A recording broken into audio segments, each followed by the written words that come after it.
Dzień dobry, witam Państwa bardzo serdecznie. Jest 2 Muharram 1446 roku po Hidżri, albo Octavo Iulii, Anno Domini Bismillesimo Vigesimo Quarto. Proszę Państwa, po raz pierwszy w historii kanał ma swojego patrona. Patronem kanału jest firma Casa Playa, która oferuje domy i apartamenty w słonecznej Hiszpanii. Firma załatwia wszystkie formalności związane z zakupem nieruchomości. Link i wszystkie informacje znajdują się w opisie pod odcinkiem. Ponad wszystkimi tunelami, od razu zaznaczam, tam Państwo możecie kliknąć i dalej sprawdzać. Także jak widzicie Państwo, udało się wreszcie porozumieć z pierwszym spośród kilku patronów. Na razie patronem jest właśnie firma Casa Playa. Nie będę w tej chwili opowiadał więcej o słonecznej Hiszpanii, chociaż mam ochotę, może pod koniec odcinka. Mamy bardzo dużo dzisiaj tematów. Nie będzie też dzisiaj niestety kronik Bulandy. Od razu mówię, że jest to oczywiście bardzo wdzięczny temat. Wracamy jak gdyby wracamy naprawdę do omawiania podstawowych tematów dzisiejszego odcinka. Standardowo pamiętamy, prawda, Romanitę, domum, hejterzy, wiadomo co po niektórzy ewidentnie przychodzą wyłącznie po to, z taką nadzieją przynajmniej, rozczarowują się, i oczywiście Al-Kilabtan Bahu Al-Kafilat Tasir, czyli psy szczekają, a karawana idzie dalej. Proszę Państwa, mamy pierwszy temat. Pierwszy temat jest tematem oczywiście sensacyjnym, bo to jest już trzeci raz w ciągu ostatnich kilku tygodni, kiedy to wszystkie te pracownie badania opinii publicznej, wszystkie ich szacunki, wszyscy ich specjaliści, analitycy i tak dalej, gdyby to była średniowieczna Japonia, to właśnie dostaliby polecenie zrobienia publicznego seppuku, a gdyby to były, nie wiem, czasy osmańskie, prawda, to i byli podwładnymi sułtana, to zdaje mi się jedwabny sznurek był wysyłany i żeby sobie potem kombinowali, co z tym sznurkiem mają sobie zrobić, za którymś razem pewnie wpadli na ten pomysł. To są takie też pomysły, żeby uznać ich generalnie za organizację, nie wiem, wrogą, terrorystyczną, przestępczą, czy coś takiego. W każdym razie faktem jest, że wyniki, znaczy te szacunkowe prognozy, wyniki badania już w trzecich kolejnych wyborach, które się odbywają, można sobie wsadzić w buty, bo to nie są jakieś minimalne różnice, ale to są po prostu różnice fundamentalne pomiędzy jak gdyby sugerowanym przez różne sondażownie wynikiem wyborów, a zrealizowanym wynikiem wyborów. Otóż tak, pierwsza podstawowa sprawa, oczywiście mówimy o Francji. We Francji, wbrew wszelkim prognozom, Zjednoczenie Narodowe, prawda, czyli dawny Ruch Narodowy, krótko mówiąc lepeniści, którzy są u nas nazywani skrajną prawicą, również dlatego, ponieważ tam na prawo od nich już, przynajmniej w parlamencie, żadnej partii nie ma. Poza parlamentem to, co jest, to jest jakiś absolutny margines. Zresztą też oni są gdzieś tam poprzyklejana, ta skrajna prawica gdzieś tam też startuje tak naprawdę z listy Ruchu Narodowego. Nikt nawet nie wie, jak oni się nazywają, więc nawet nie będę przywoływał. Natomiast to jest tak, że skrajna prawica, która miała wygrać te wybory, w ogóle przecież cała wielka awantura od tygodni dotyczyła tego, że było wysoce prawdopodobne, że nie tylko wygra, ale będzie miała bezwzględną większość, prawda? Także zdominuje Zgromadzenie Narodowe, utworzy rząd. Co więcej, będziemy mieli klasyczny konflikt, zresztą konflikt systemowy, konflikt konstytucyjny, prawda, bo tak sobie Francuzi i Polacy wymyślili, że mają koabitację i mielibyśmy Macrona, który się przeliczył i który liczył na zatrzymanie Ruchu Narodowego i przedterminowe wybory, który miałby wrogi wobec siebie, a w każdym razie na pewno rozbieżny programowo, zasadniczo, rząd, który by, krótko mówiąc, zajmował się jego zwalczaniem. I mielibyśmy właśnie przeciąganie liny, kto ma jakie uprawnienia bardziej, prawda, i co mieli na myśli twórcy Konstytucji Piątej Republiki, jak pisali to, co pisali. Więc tego nie będzie. Otóż Ruch Narodowy nie tylko nie zdobył większości bezwzględnej, ale również nawet nie zdobył drugiego miejsca. Otóż szedł na miejscu trzecim. W tej chwili mamy policzone już wszystkie okręgi. Mamy wyniki takie, ja powiem tylko Państwu, trzy podstawowe partie, niech będzie trzy podstawowe partie. Pierwsza podstawowa to jest Lewica, koalicja lewicowa, NFP, która zdobyła aż 182 mandaty, co jest absolutnym szokiem, bo liczono, że ona tam się gdzieś dzięki temu zjednoczeniu może będzie pałętała na 3., 4. miejscu, natomiast, że tam zdobędzie sobie, jak zdobędzie 100 mandatów, to w ogóle na kolanach, prawda, do Lourdes może pójść, czy gdzie tam, nie, to teraz do Moskwy może pójść na pielgrzymkę, natomiast w żaden sposób nikt nie przypuszczał, że zdobędzie 182 mandaty i wyjdzie na pierwsze miejsce, na prowadzenie, przecież ewidentnie wygrała wybory. Na drugim miejscu dopiero mamy ensemble, prawda, makronistów, 168 mandatów. I na trzecim dopiero miejscu mamy to Zjednoczenie Narodowe, prawda, czy Dawny Ruch Narodowy, czyli 143 mandaty. Otóż większość bezwzględna to jest 289 mandatów, a w związku z tym nie ma możliwości w tej chwili, żeby albo powstał rząd, ponieważ nikt nie ma większości, albo powstał inny rząd niż koalicyjny.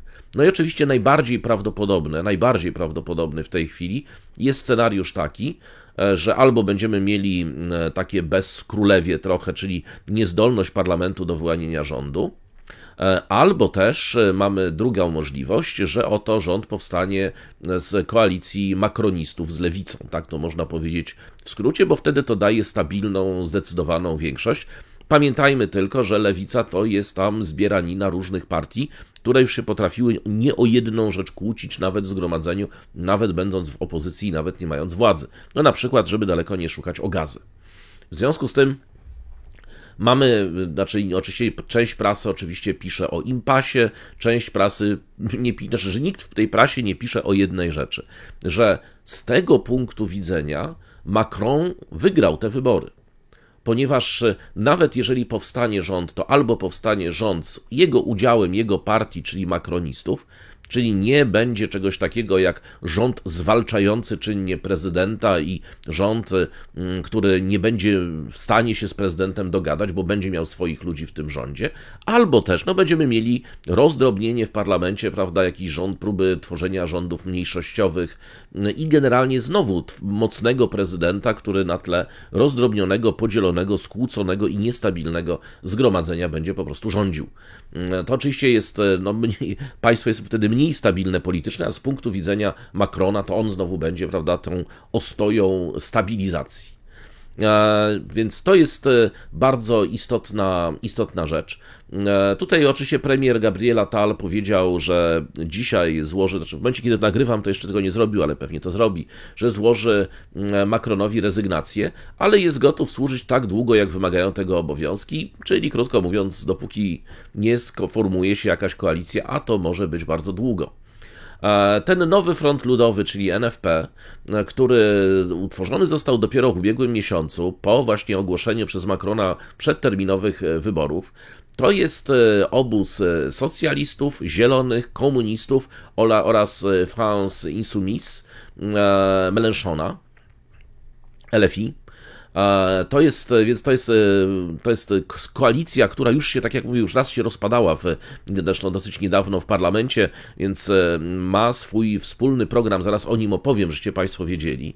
Co więcej, Mélenchon powiedział, że jest gotowy utworzyć rząd, to znaczy lewica jest gotowa utworzyć rząd i co więcej, Macron powiedział, że on szanuje wyniki wyborów.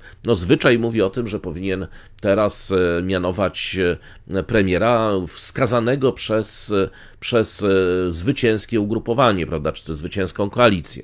Więc jak rozumiem,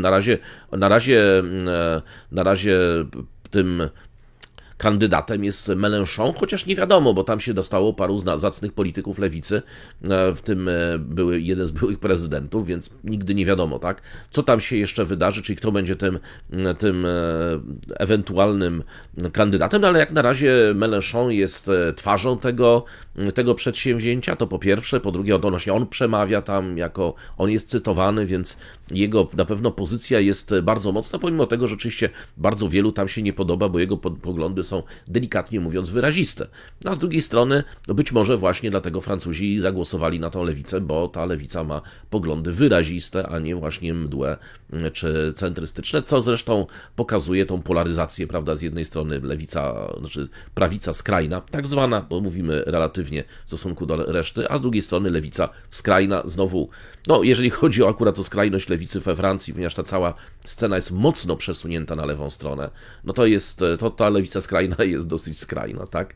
To tak można powiedzieć umownie. No to, co jest ciekawego w tym wszystkim też, to również powody, dla których zagłosowano, to dlaczego akurat wyglądało to, jak wyglądało. Ja tak właśnie sobie popatrzyłem na te różne komentarze w polskiej prasie. Noszę wrażenie, że dziennikarze naprawdę jakby nie mieli specjalistów od systemu politycznego francuskiego, czy jakiegoś pierwszego z brzegu złapanego na ulicy politologa, który mógłby ciekawie coś o tym opowiedzieć. No ale to tak, proszę Państwa, no, w dużym telegraficznym skrócie, to jest generalnie ten wynik wyborów, to znaczy to, że nagle z oszałamiającego zwycięstwa skrajnej prawicy, nagle ta skrajna prawica się pojawiła gdzieś na trzecim miejscu. Oni oczywiście mówią, tak, tu fala wzbiera, ale jeszcze nie wezbrała, wzbierze później i tak dalej. To oczywiście nie jest wykluczone.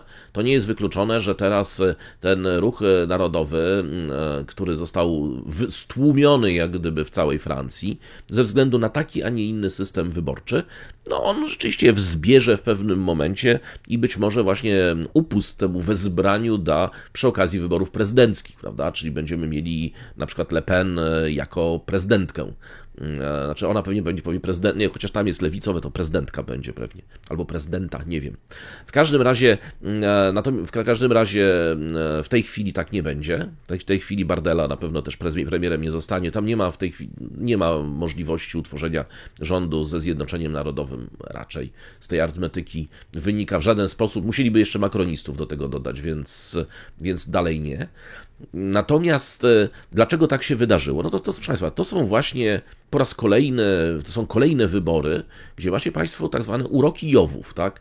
Macie Państwo Jowy, czyli jednoosobowe kręgi wyborcze, macie Państwo w Wielkiej Brytanii, macie Państwo we Francji.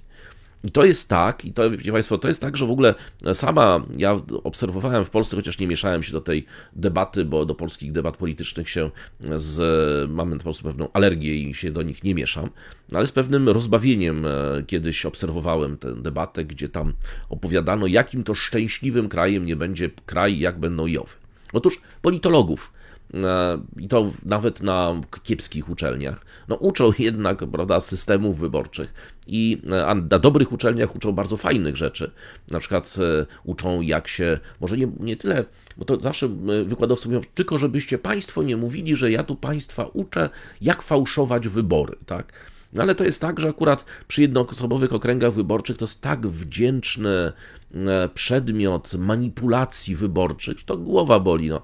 Możecie Państwo, no po pierwsze to jest tak, że można mieć mniejszość, można zdobyć mniej głosów niż, nie wiem, o 10 na przykład punktów procentowych niż ten, który dostał najwięcej, a wygrać wybory. I to wygrać w cuglach, także tamci, którzy są na pierwszym miejscu, mogą w ogóle nie dostać mandatu albo dostać jakąś tam minimalną ilość. Tak? To są uroki Jowów.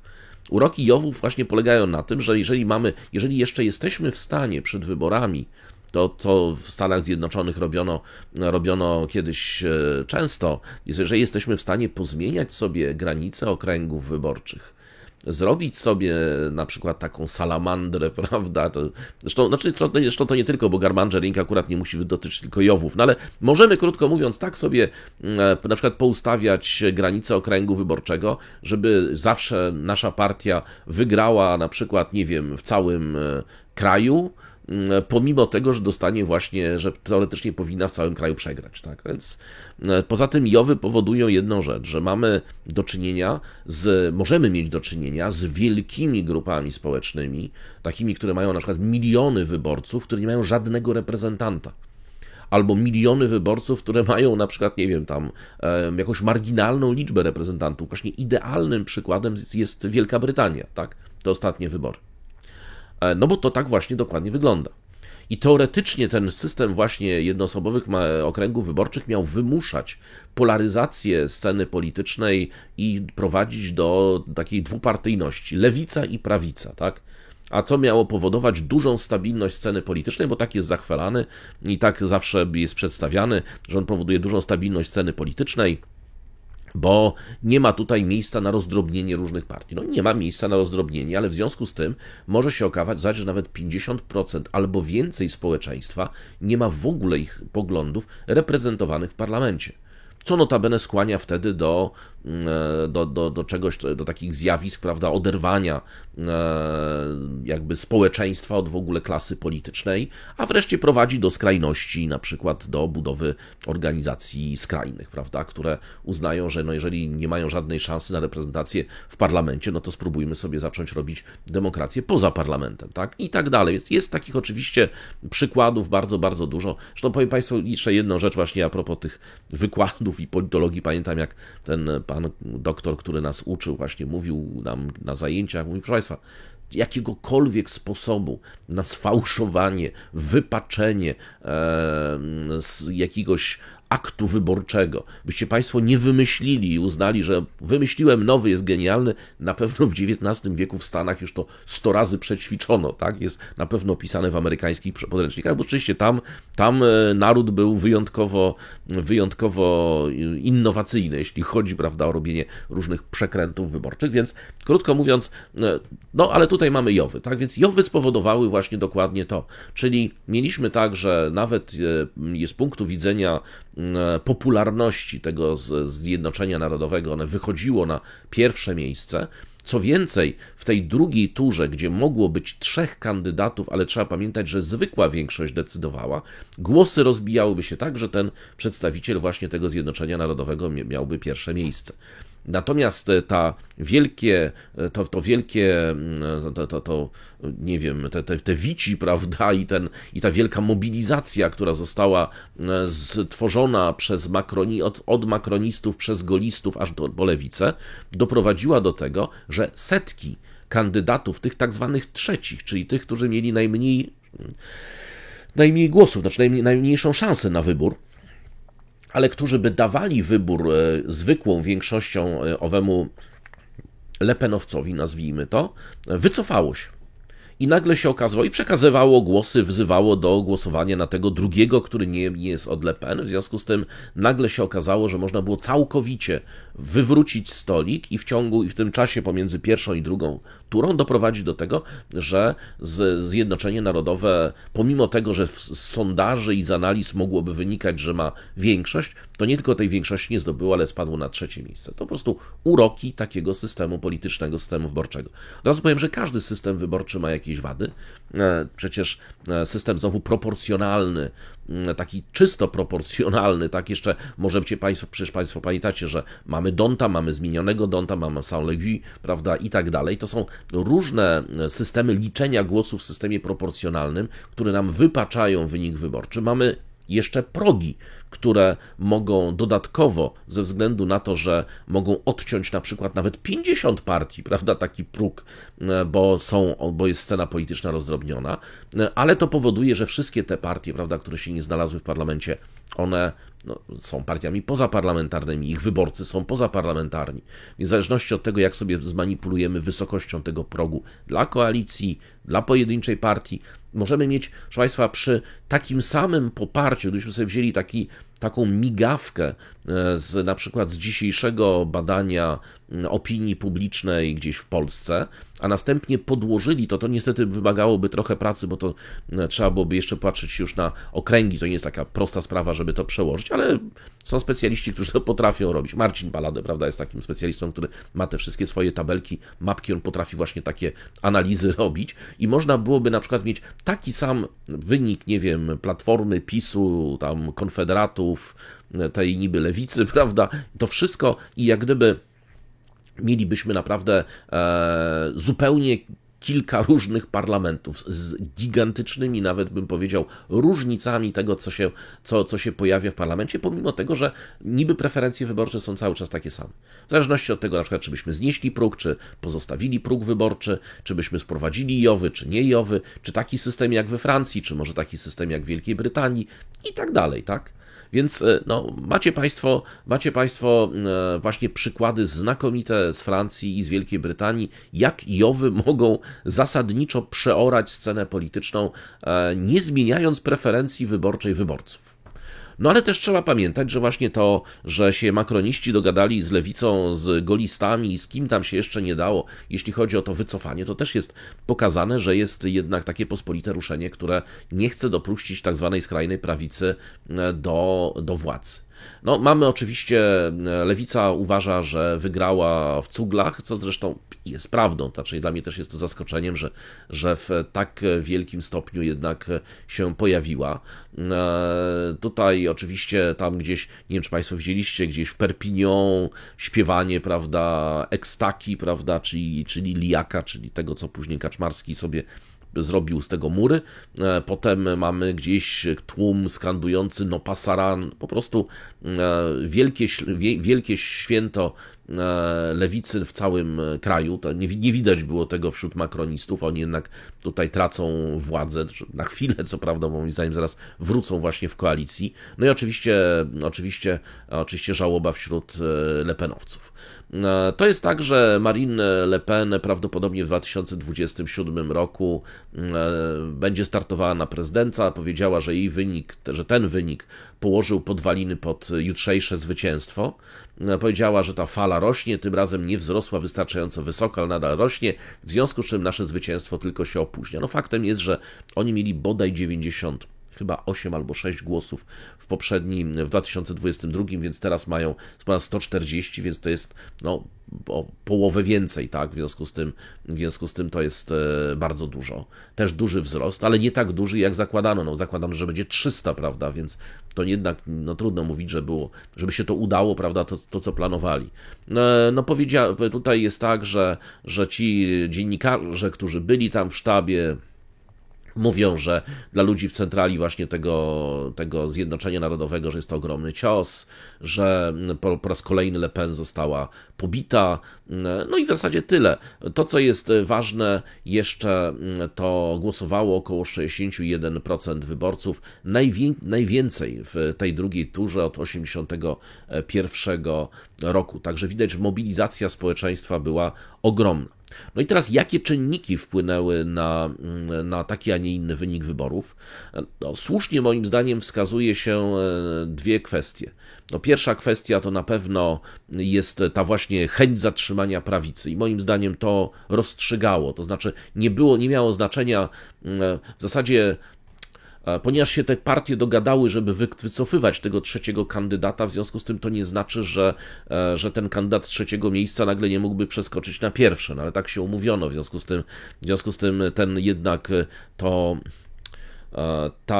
żebyśmy powiedzieli manipulacja, bo to nie jest manipulacja, no mogli tak zrobić, prawda, no ale w każdym razie ten ruch z wycofywaniem trzecich kandydatów, trochę będący rzutem kostką, spowodował taki, a nie inny wynik, to na pewno.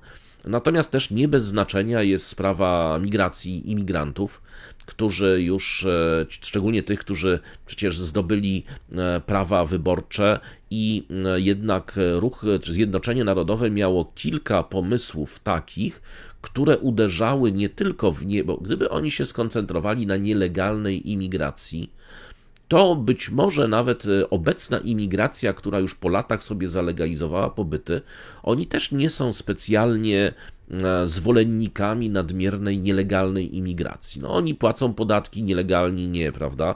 Oni pracują najczęściej na legalu, no tutaj ci nie.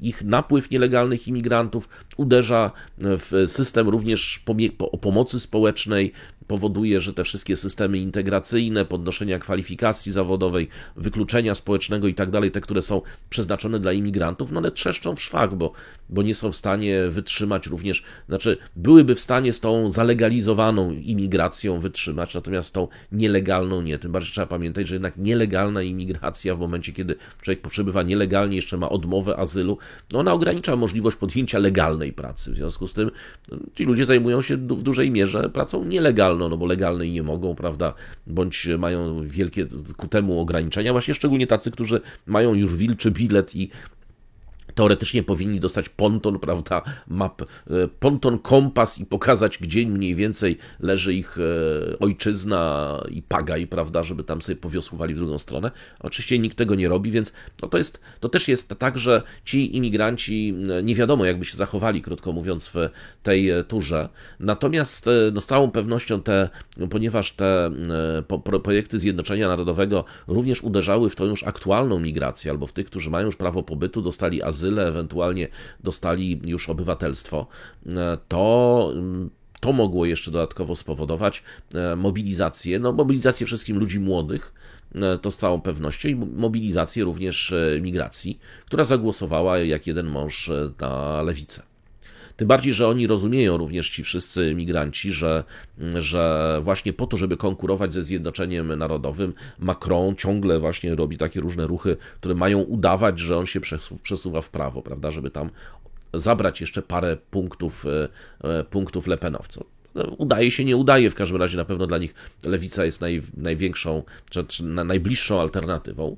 I to też jest faktem. No i mamy oczywiście jeszcze kwestię wojny w Gazie, prawda? To co do tego nie ma wątpliwości.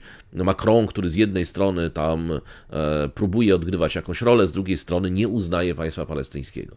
No więc mamy Mélenchon, pierwsze właściwie dwie rzeczy, które powiedział, słuchałem tego jego wystąpienia, mówił oczywiście o tym, że właśnie jest gotowy, że lewica jest gotowa tworzyć rząd, prawda, wziąć odpowiedzialność za Francję, oraz powiedział, że w polityce międzynarodowej też należy dokonać zmian, na przykład uznać państwo palestyńskie. Zresztą już politycy lewicy mówią, że w ciągu 2 tygodni, jak zapowiadają, od momentu utworzenia rządu zostanie, prawda, uznane państwo palestyńskie. Także Yahu Natan się, o ile mógł się cieszyć przed chwilą ze względu na to, że ewidentny, zdeklarowany filosionista został premierem Wielkiej Brytanii, natomiast już, chociaż minister spraw zagranicznych wcale takowym nie jest, brytyjski, natomiast tutaj no, ma problem, bo był przekonany właśnie o tym, że koleżanka Putina i Yahu Natana Le Pen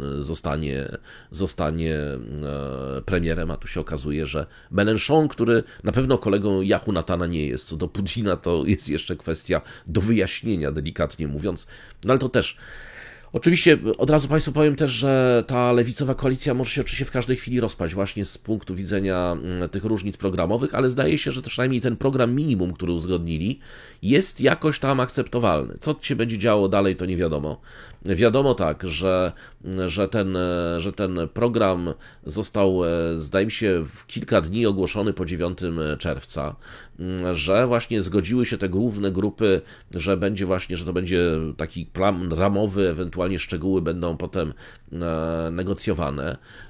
W sumie wpisano sobie do tego planu prawie 150 działań na pierwszych 15 dni, na pierwszych 100 dni i później na resztę kadencji. To zresztą krajowy koordynator RFI Manuel Bompard to ogłaszał. No między innymi, jeżeli chodzi o tą koalicję, no to część z tego to są dawne postulaty koalicji, którą jeszcze lewica miała, zanim się nie rozpadła to koalicja w Zgromadzeniu Narodowym, a część to są propozycje nowe. No z takich, żebyście Państwo wiedzieli, czego się spodziewać, ewentualnie gdyby ten rząd był tworzony, no to jest płaca minimalna na poziomie 1600 euro netto. U nas też mogłaby być, możemy zagłosować za. Poza tym, po drugie, zamrożenie cen na takie towary podstawowe z tego koszyka takiego tak zwanego bytowego, czyli żywnościowe, nieżywnościowe. Zresztą te dwa rozwiązania były już w poprzednim programie, są to priorytety Frontu Ludowego właśnie i to zakładają, że to będzie 15 pierwszych dni w przypadku zwycięstwa właśnie w wyborach legislacyjnych. Blokada zostanie przeprowadzona w drodze rozporządzenia i dotyczy właśnie cen żywności, energii i paliw, tak, zamrożenia cen. Po drugie, uchylenie reformy emerytalnej Macrona. ubezpieczenie na wypadek bezrobocia i kwestie prawa migracyjnego. I to jest, i tutaj, czyli ta reforma emerytalna, ubezpieczenie na wypadek bezrobocia, prawa migracyjne, to są 3 reformy prowadzone przez Macrona i ten obóz lewicowy się zdecydowanie sprzeciwstawił. I to jest, co więcej, to jest tak, że jeśli chodzi w ogóle o to, dlaczego się ta koalicja wtedy rozpadła, no to mieliśmy sprawę humusu notabene, ponieważ LFI w ogóle odmówiła prawa, znaczy uznania humusu za organizację terrorystyczną, wręcz przeciwnie, poszła wątkiem erdoganowskim, twierdząc, że to jest w ogóle organizacja narodowo-wyzwoleńcza. No więc to jest tak, że we wspólnym programie tym aktualnym już lewica potępiła terrorystyczne masakry humusu, wezwała do zawieszenia broni w gazie i wykonywania postanowień Międzynarodowego Trybunału Sprawiedliwości, który bez dwuznaczności przywołuje ryzyko człowiekoubójstwa, tak? Że tak ładnie powiemy. No i wzywa oczywiście do natychmiastowego uznania państwa Palestyny. Więc to jest to, co się zmieni w tej polityce międzynarodowej. Również lewica w tym programie, prawda, deklaruje niepokojącą, dostrzega niepokojącą, bezprecedensową eksplozję aktów rasistowskich, islamofobicznych, antysemickich we Francji i właśnie, co jeszcze mówi? Jeśli chodzi o kwestie takie zielonej gospodarki, to obiecuje przywrócenie wzmocnionego podatku solidarności majątkowej z elementem klimatycznym poprzez projekt zmieniający ustawy finansowej i sojusz tej lewicowy chce także zgodnie z swoim programem opodatkować najbogatszych na poziomie europejskim, aby zwiększyć zasoby własne budżetu Unii Europejskiej i uogólnić opodatkowanie superzysków na poziomie europejskim. Znaczy, jeżeli to będzie włączało Cypr, to znakomicie. Jeżeli będzie to wyłączało Cypr, to są bajki. Znaczy, im większe będzie opodatkowanie na terenie całej Unii i Unia będzie tolerowała to, że na Cyprze mamy raj podatkowy, do tego momentu wszyscy ci super bogaci się wyniosą, przynajmniej te firmy, prawda, bo z majątkami to wiecie Państwo, że i tak nie tutaj emigrują, najwięcej to do Grecji ostatnio podobno w Unii Europejskiej, ale generalnie będą po prostu wiali na Cypr i tyle, tak, zresztą tak jak zdaje mi się nasi najbogatsi również tam rezydują podatkowo, a nie tutaj gdzieś w Polsce, więc to jest właśnie te super zyski, to są oczywiście bajki z mchu i paproci. Co więcej, jeśli chodzi o element edukacyjny, ciekawy właśnie reformę edukacji, otóż proszę Państwa, chciałem Państwu powiedzieć, że lewica francuska, w przeciwieństwie do lewicy polskiej, nic nie mówi na temat przeprowadzania łapanek albo też blokady granic i zawracania przez Straż Graniczną dzieci, które mogą jechać z rodzicami na wakacje, czyli takich prześladowań nie będzie również. Ja jeszcze się zastanawiam, ja bym zaproponował, żeby ubogacić ten projekt Ministerstwa Edukacji, może jeszcze spowodować odbieranie po prostu praw rodzicielskich. Niech państwo przejmie, prawda, zrobi takie szkoły dla janczarów, prawda, lewicy, no bo tym właśnie odbierając jeszcze prawa rodzicielskie tym dzieciom, które będą próbowały zbiec na wakacje z rodzicami gdzieś tam za granicę. A po Polsce, no, proszę Państwa, jak po Polsce będą jeździć?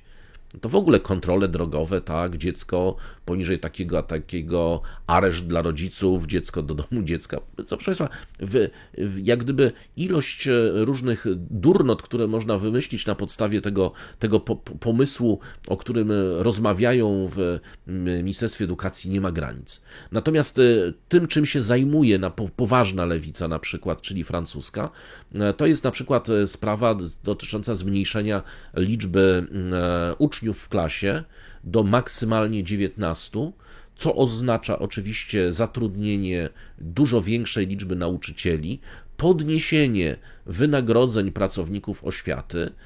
U nich nie ma jeszcze problemów lokalowych, na przykład w Polsce są jak najbardziej, bo przecież szkoły, żeby dać sobie radę nawet z tymi różnymi niżami, które teraz są, muszą przynajmniej w Warszawie, tak, na 3-4 zmiany tych uczniów upychać w tych szkołach i tak dalej. No.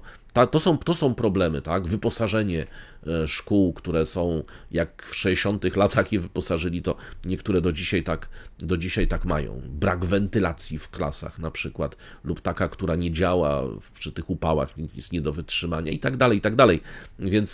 Więc no to są problemy, prawda, które są w edukacji, z którymi się nikt oczywiście nie zmierzy, już szczególnie ze zwiększeniem wydatków właśnie na zatrudnienie większej liczby na przykład nauczycieli języków obcych, tak żeby to były osoby, które nie potrafią zamówić kebab, jak z drugiej strony Turek w Londynie zna język polski i dzięki temu na tym polega język angielski w szkołach publicznych, tylko rzeczywiście potrafią być żeby te płace były konkurencyjne w stosunku do płac rynkowych, albo po prostu, żeby szkoły mogły wynajmować zewnętrznych nauczycieli spoza systemu oświaty, jeżeli nie ma innego wyjścia. No nie wiem, tych projektów możliwych jest bardzo dużo, ale to właśnie tym się zajmuje poważna lewica i tym się zajmuje między innymi właśnie lewica francuska. U nas, jak Państwo wiecie, zajmuje się tym, co Państwo słyszycie i pewnie, wiecie Państwo, to dobrze, że nie wiemy więcej o tych projektach, bo tam może być jeszcze więcej takich, tym bardziej, że jak się nie ma pomysłu na zajęcie się sprawami poważnymi, to się zawsze zajmuje sprawami niepoważnymi. No jak nie ma pomysłu, jak dać chleb, to trzeba robić igrzyska. No dobrze, wróćmy jeszcze do kwestii konstytucyjnych. Lewica francuska również właśnie, i to jest między innymi jakby clue programu France Insoumise. Otóż jest propozycja, żeby jednak doprowadzić do zmiany konstytucji i do dyskusji na temat Szóstej Republiki. Tutaj zwołanie wybranego obywatelskiego zgromadzenia konstytucyjnego w długiej perspektywie, a przede wszystkim zmianę systemu wyborczego na proporcjonalny. No, gdyby to był system proporcjonalny, to akurat mielibyśmy Le Pen prawdopodobnie u władzy, a nie właśnie potencjalnie lewicę, no ale to w programie lewicowym jest. Co więcej, czego na przykład nie ma na przykład w tym programie sprawy energetyki jądrowej, chociaż tam Zieloni postulowali wycofanie się z energetyki jądrowej, zapisano jedynie sprawę dotyczącą neutralności emisyjnej w roku 2050, ale bez określenia sposobu, w jaki można to osiągnąć. Więc taki mniej więcej jest program lewicy w tej chwili, tej francuskiej, która ma szansę utworzyć rząd. Dobrze, proszę Państwa, kończymy temat francuskiej lewicy. Z Polską nie będę się znęcał, bo już naprawdę... ja oczywiście tylko oglądam wybiórczo to, co się dzieje na polskiej scenie politycznej, a jak już zobaczyłem w zagranicznej prasie cytaty o jakichś tam właśnie szaleństwach polskich polityków, to stwierdziłem, że o tym chociaż słowo jedno powiem. No dobrze, w każdym razie mamy teraz drugie wybory i te drugie wybory są z punktu widzenia międzynarodowego szalenie też ciekawe. I również szalenie ciekawe z punktu widzenia wiarygodności różnych badaczy opinii publicznej, bo człowiek, który był człowiekiem z trzeciego miejsca, który miał dostać 19,3, przypominam, procenta głosów, a już wygrał pierwszą turę, wygrał również drugą turę wyborów w Iranie. Otóż Masoud Pezeshkian, czyli jedyny reformator, czyli jedyny umiarkowany kandydat, wygrał wybory w Iranie i to wygrał je w cuglach, bo wygrał w sumie ze skoncentrowaną, pamiętajmy, i wspierającą się wzajemnie konserwą, i to wygrał prawie 3 milionami głosów przewagi. To jest naprawdę przewaga bardzo duża. Teraz Państwo się pytacie i właśnie na to pytanie spróbuję odpowiedzieć, czy to były wolne wybory. Proszę Państwa, one były wolne jak na Iran, to znaczy to jest tak, że żeby zostać kandydatem, w ogóle żeby zostać dopuszczonym do możliwości kandydowania, jest takie specjalne ciało składające się z mudżahidów, prawda, czyli ze strażników rewolucji, tak to nazwijmy to, którzy oceniają, czy kandydat jest zdolny do kandydowania i do zostania prezydentem. Czyli mamy pierwszą selekcję. Ta selekcja może dotyczyć różnych kwestii. Może dotyczyć kwestii obyczajowych, może dotyczyć kwestii podejrzanych transakcji. Na przykład Ahmadinejada, tego byłego prezydenta, nie dopuszczają konsekwentnie ze względu właśnie nie tam jakichś politycznych, tylko ze względu na jakieś mafijno-kryminalno-gospodarcze powiązania jego i jego otoczenia. które tam sobie po prostu wokół niego kwitnie. Więc uznają po prostu, że jeżeli on by znowu wystartował i został, no to oddano by jak gdyby państwo w ręce jakichś mafiozów, prawda, gospodarczych, a w związku z tym ci strażnicy na to nie pozwalają. No ale sprawdzają również, czy jest to osoba, która jak gdyby nie odbiegnie, czy też nie będzie zasadniczo odbiegała w swoim kursie politycznym od ideałów rewolucji islamskiej. Czyli ktoś, kto powie, wprowadzamy państwo świeckie, gonimy ajatollahów i tak dalej, no nie ma szans, żeby się po prostu pojawił w tym wyścigu. Ten Pezeshkian jest dlatego bardzo ciekawym kandydatem, ponieważ to jest jedyny umiarkowany kandydat dopuszczony.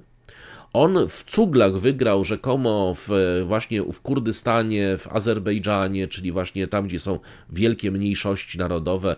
Nie wiem, jak jest Beludżystan, Sistan, jeszcze nie sprawdziłem, ale rzekomo też. Także tam, gdzie są mniejszości narodowe, tam, gdzie są sunnici, tam, gdzie są ci, którzy najsilniej protestowali, trzeba pamiętać, przeciwko różnego rodzaju opresjom, na przykład dotyczącym działalności policji religijnej, to oni głosowali na Pezeshkiana.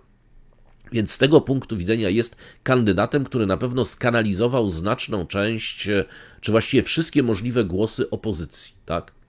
Co też pokazuje, że ta opozycja, gdyby były wolne wybory zupełnie, to by pewnie też wygrała w cuglach. Jak widać, że to społeczeństwo jest podzielone, ale w tej chwili ze zdecydowanym przechyłem w kierunku reformatorów.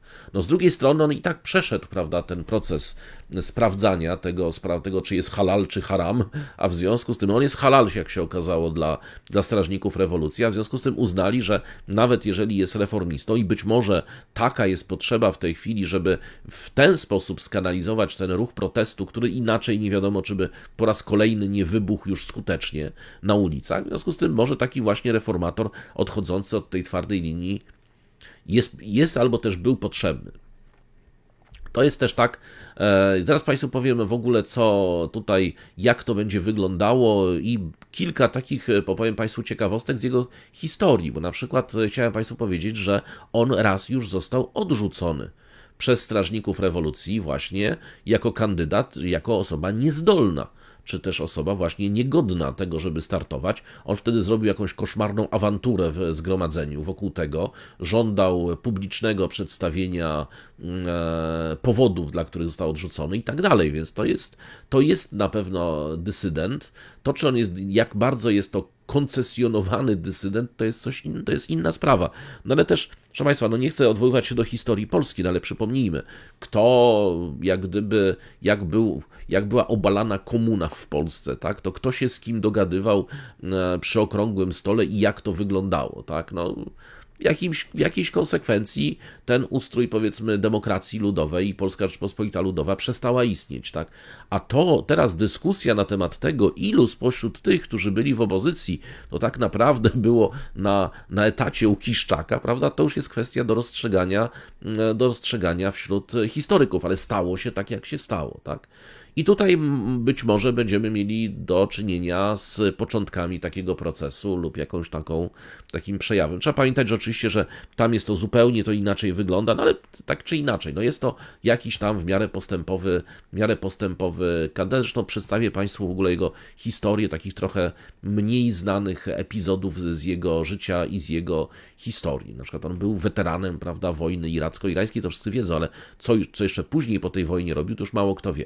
No dobrze, w każdym razie to jest tak, że jeśli chodzi o samą politykę zagraniczną, to bardzo ciekawie piszą o Iranie Chińczycy.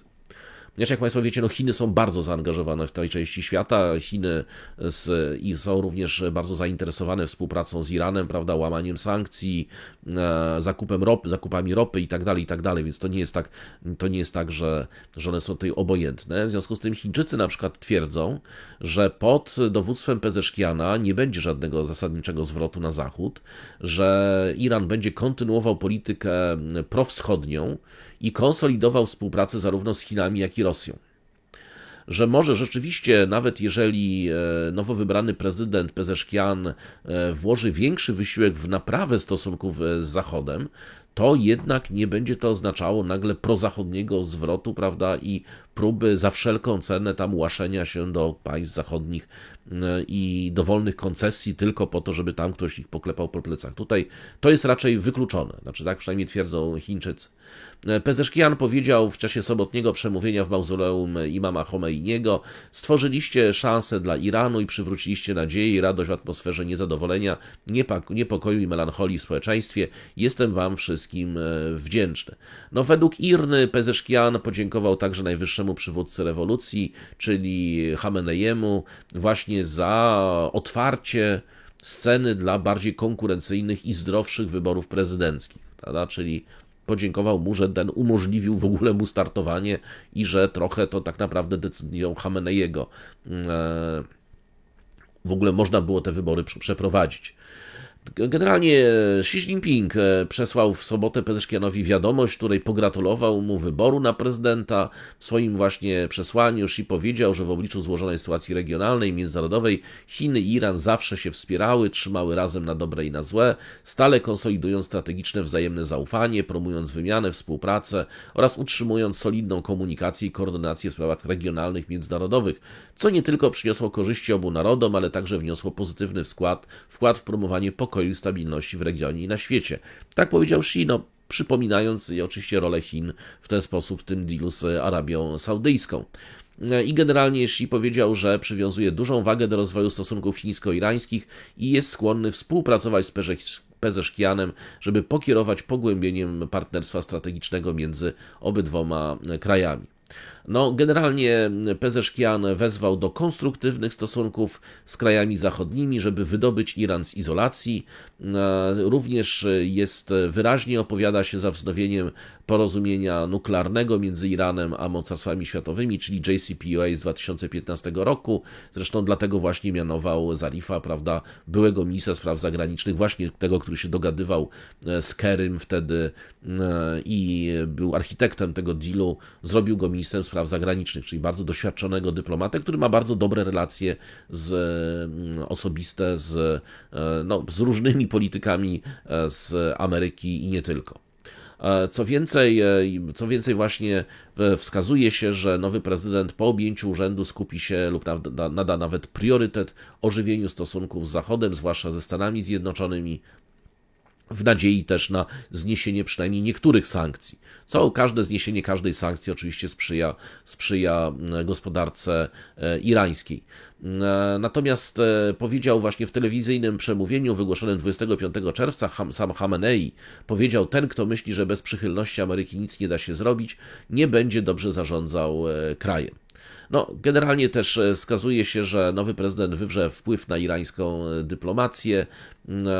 Irańscy konserwatyści, którzy nadal dominują w polityce kraju i nie ufają Stanom Zjednoczonym, prawda, czy to jest IRGC, prawda, Basic i tak dalej, nie są skłonni w każdym razie do normalizacji stosunków ze Stanami Zjednoczonymi. Natomiast zakłada się w każdym razie, że tak czy inaczej Pezeszkian będzie starał się utrzymywać i stabilizować być może takie stosunki właśnie na zasadzie równowagi, prawda, z Chiny, Rosja i Zachód. Przypomina się też, że w 2023 roku Iran uzyskał pełne członkostwo w Szanghajskiej Organizacji Współpracy, a w styczniu został także członkiem BRICS-u, co tak naprawdę otwiera bardzo wiele możliwości do omijania sankcji zachodnich, czyli te sankcje przestają mieć już tak ogromne znaczenie, jak miały wcześniej.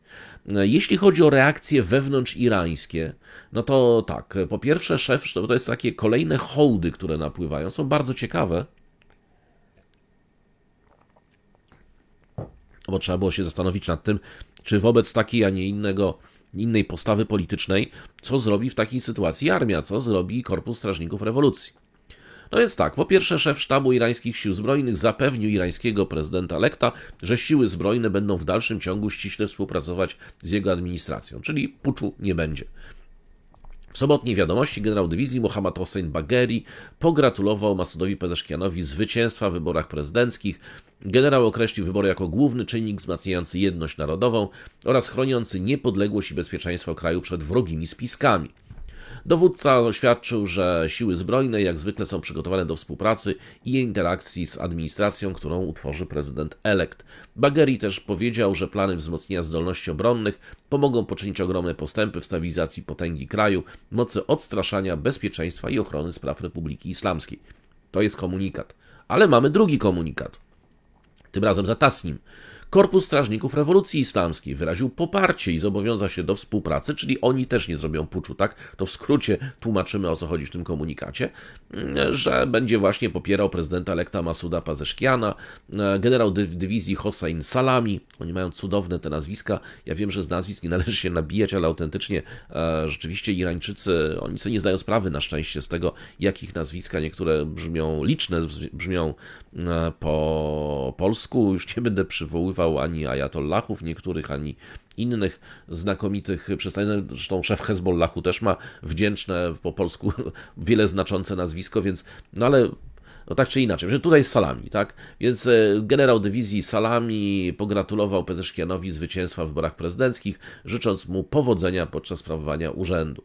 No on generalnie też pochwalił entuzjastyczną obecność narodu irańskiego w sondażach, mówiąc, że wyborcy po raz kolejny upokorzyli wrogów rewolucji i udaremnili złowrogie spiski zachodniosyjonistycznego imperium medialnego. O, proszę bardzo, proszę Państwa, to jest... Ja uwielbiam te bliskowschodnie określenia, można je później używać, prawda? Będziemy mówili. Nie tam, ktoś tam mówi, że tam że to jakieś mainstreamowe media. Nie, zachodniosyjonistyczne imperium medialne, prawda? To jest dopiero spiskujące.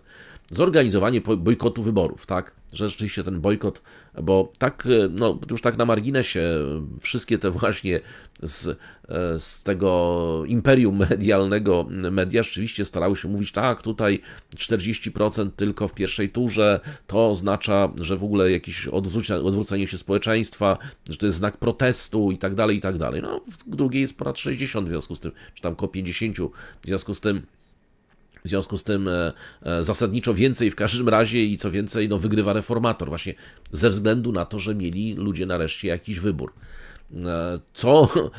Co często może nie być żadnego wyboru w dojrzałych demokracjach. Tutaj przynajmniej jakiś wybór jest.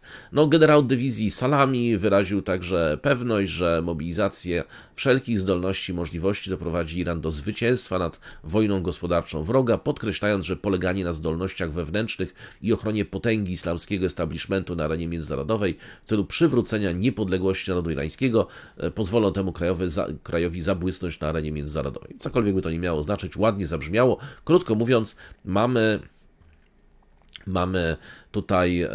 tutaj również IRGC, które się też podporządkowało i powiedziało, że będzie pomagać.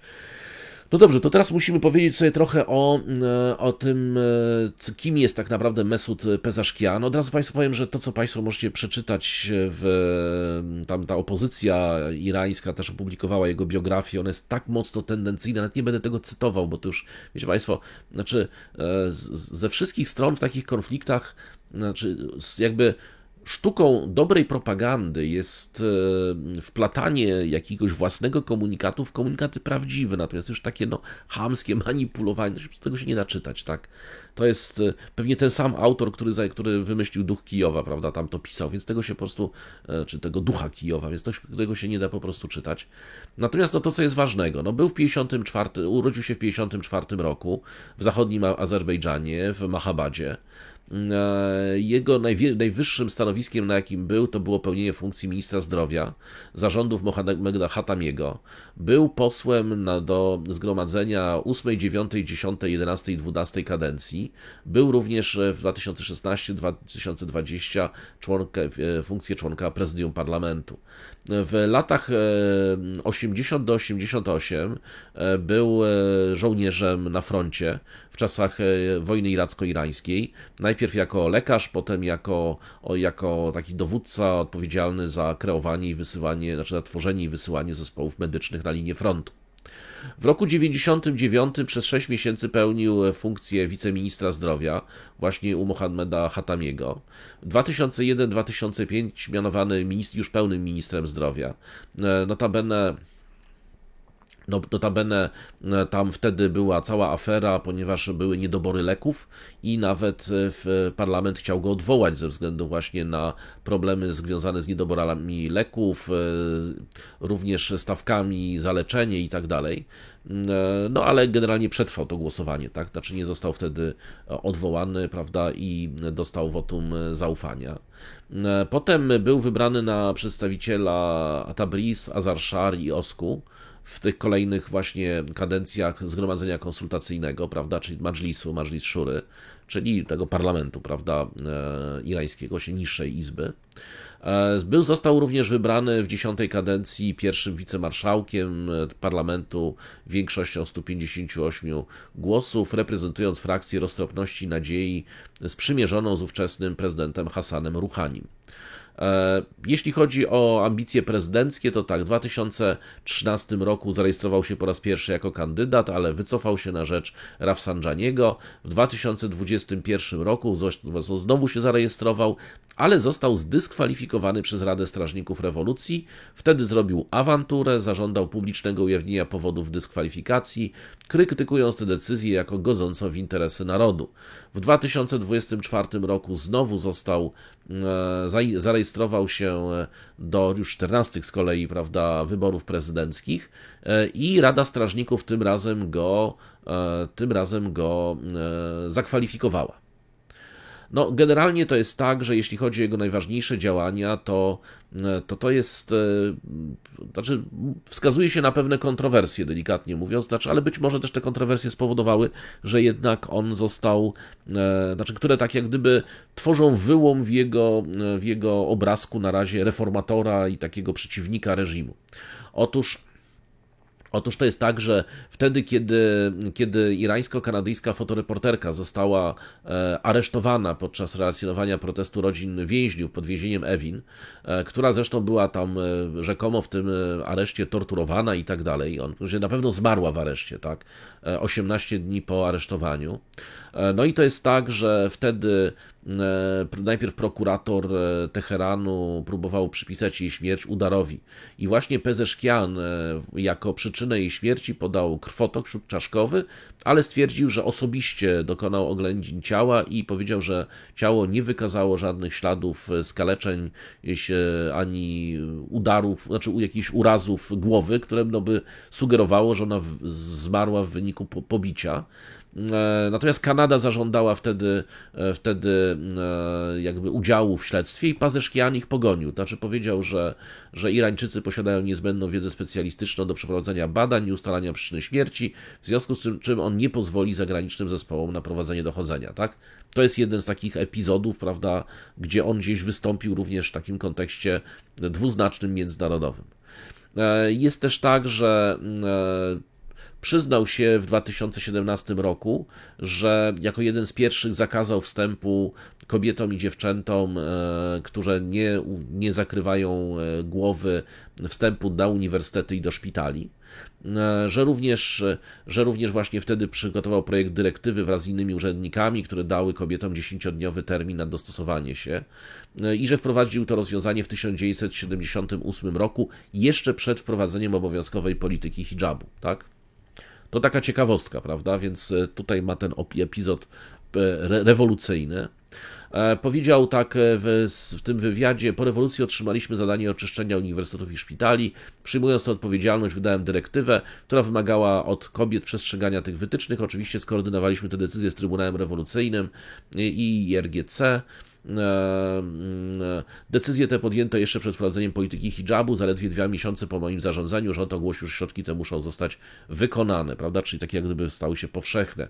W 2018 roku w ogóle Pezeshkian proponował wyeliminowanie w ogóle roli prezydenta i zastąpienie go zastępcą wykonawczym najwyższego przywódcy, co rzeczywiście w tej chwili mamy dwuwładzę, tak? Mamy najwyższego przywódcę i prezydenta i tak naprawdę ten prezydent ma bardziej charakter wykonawczo-administracyjny niż kreacji polityki.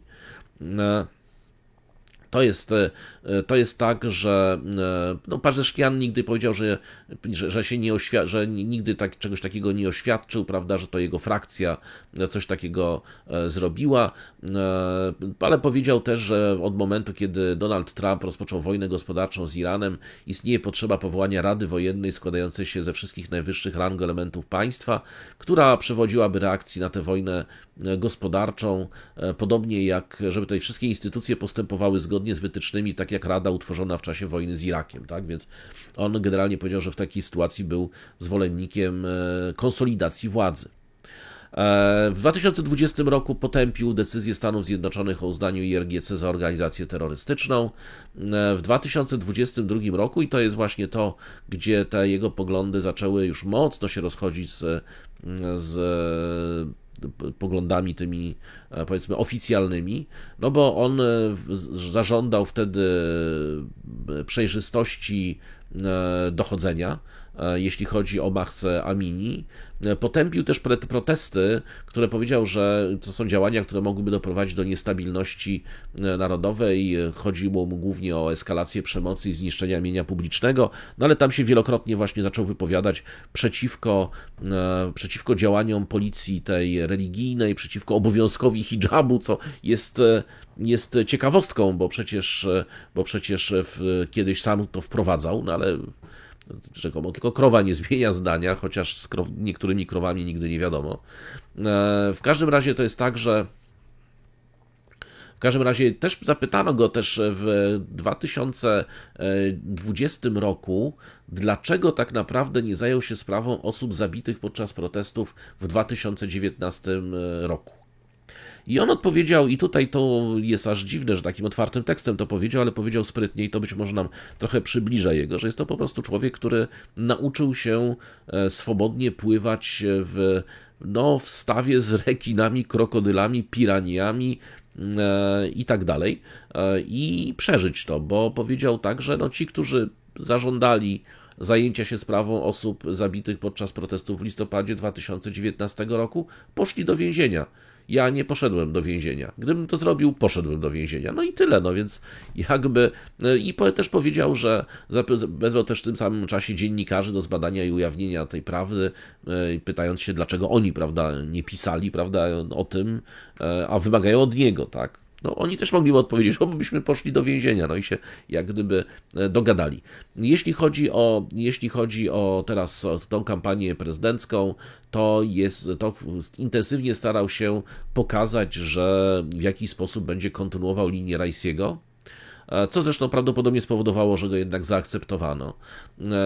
On się prezentuje w dużej mierze jako taki państwowiec, to znaczy z tych właśnie wszystkich jeszcze wypowiedzi, już nie będę Państwu tych 50 innych artykułów cytował, ale to wynika z tego, że jest to na pewno człowiek bardzo pragmatyczny i sprytny, który tak się zachowuje, żeby nie mieć katastrofy helikoptera za chwilę, tym razem sprokurowanej przez na przykład IRGC, żeby zostać w ogóle dopuszczonym do wyborów, czyli reżim może go uznawać za takiego opozycjonistę, ale koncesjonowanego bardzo mocno. Z drugiej strony on się przedstawia właśnie jako taki państwowiec, czyli wszystko ok, ale jak ojczyzna w niebezpieczeństwie, jak destabilizacja polityczna, to wszystkie ręce na pokład, prawda, nie możemy dopuścić do wojny domowej, do rozpadu kraju, do osłabienia kraju itd., itd. Więc to jest jak gdyby jeden punkt, który się może podobać konserwatystom, a z drugiej strony bardzo mocno krytykuje w różnych jakby konfiguracjach takie najbardziej znane, albo inaczej, najbardziej dotkliwe społecznie absurdy funkcjonowania w tej chwili systemu politycznego w Iranie. Znaczy on to też może uzasadniać tym, że to jest coś, co budzi największe kontrowersje, więc prowadzi do podziału, więc do osłabiania państwa, więc on jest za wzmocnieniem państwa, w związku z tym jakich by nie miał poglądów, to należałoby zastanowić się być może nad złagodzeniem tego, co jest kontestowane masowo. No więc on generalnie właśnie teraz, jeżeli chodzi o to, o jego tą część I tutaj powiedzieliśmy sobie o części w cudzysłowie kolaboracyjnej, tak? A teraz jeżeli chodzi o tą część opozycyjną, no jest tak, no przede wszystkim to jest ta sprawa Mahsy Amini, czyli tej Kurdyjki. To zdecydowanie był taka oś jego krytyki rządu. On wtedy właśnie na Twitterze wezwał władze do utworzenia zespołu dochodzeniowego.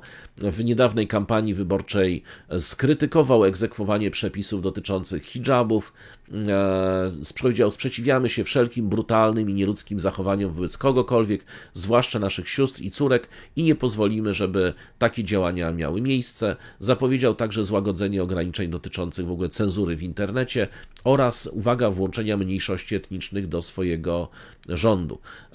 To jego kampanię, to była kampania, którą miał pod hasłem dla Iranu, przedstawił właśnie swoje plany, powiedział, że będzie powierzał stanowiska osobom doświadczonym i kompetentnym, między innymi właśnie tego Jawada Zarifa, który byłego ministra spraw zagranicznych Iranu. No i generalnie zakłada się, że w ciągu 30 dni zostanie zatwierdzony, prawda, przez najwyższego przywódcę i zostanie zaprzysiężony w parlamencie.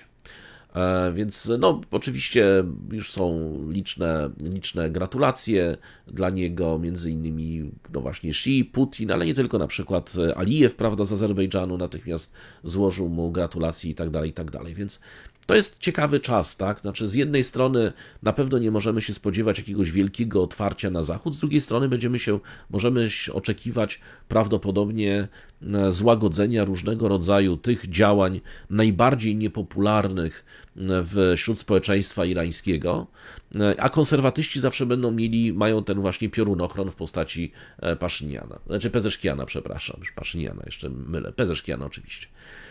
Tak to, proszę Państwa, wygląda. W związku z tym no, przypominamy, tak, że wtedy, kiedy w 2019 roku zestrzeliła gwardia drona, to powiedział, że gwardia zadała Amerykanom mocny cios w twarz i udowodniła im, że nasz kraj się nie podda i tak dalej. Czyli mniej więcej Państwu chyba już zarysowałem jego sylwetkę.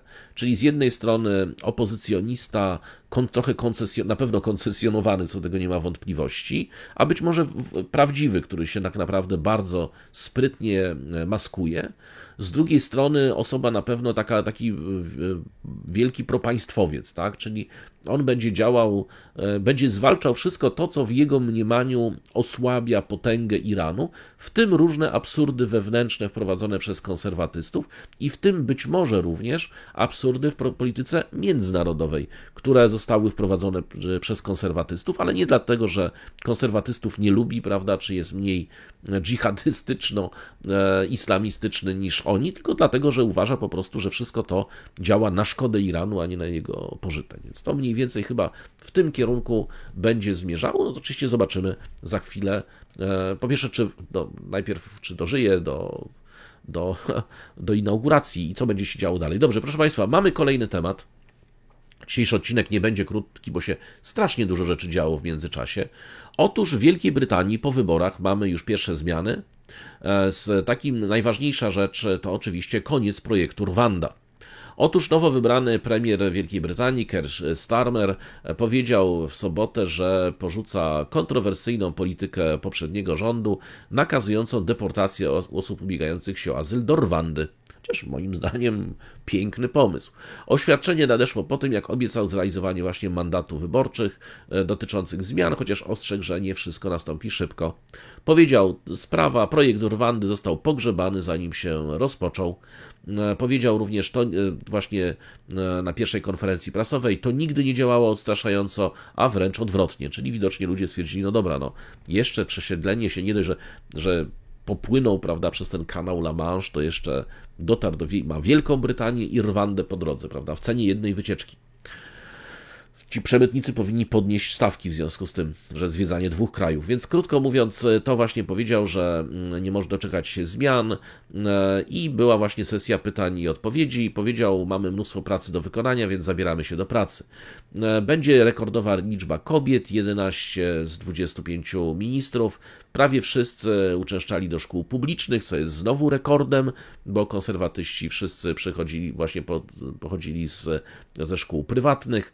Powiedział, jestem dumny z faktu, że przy stole gabinetu mamy ludzi, którzy nie mieli najłatwiejszych początków w życiu.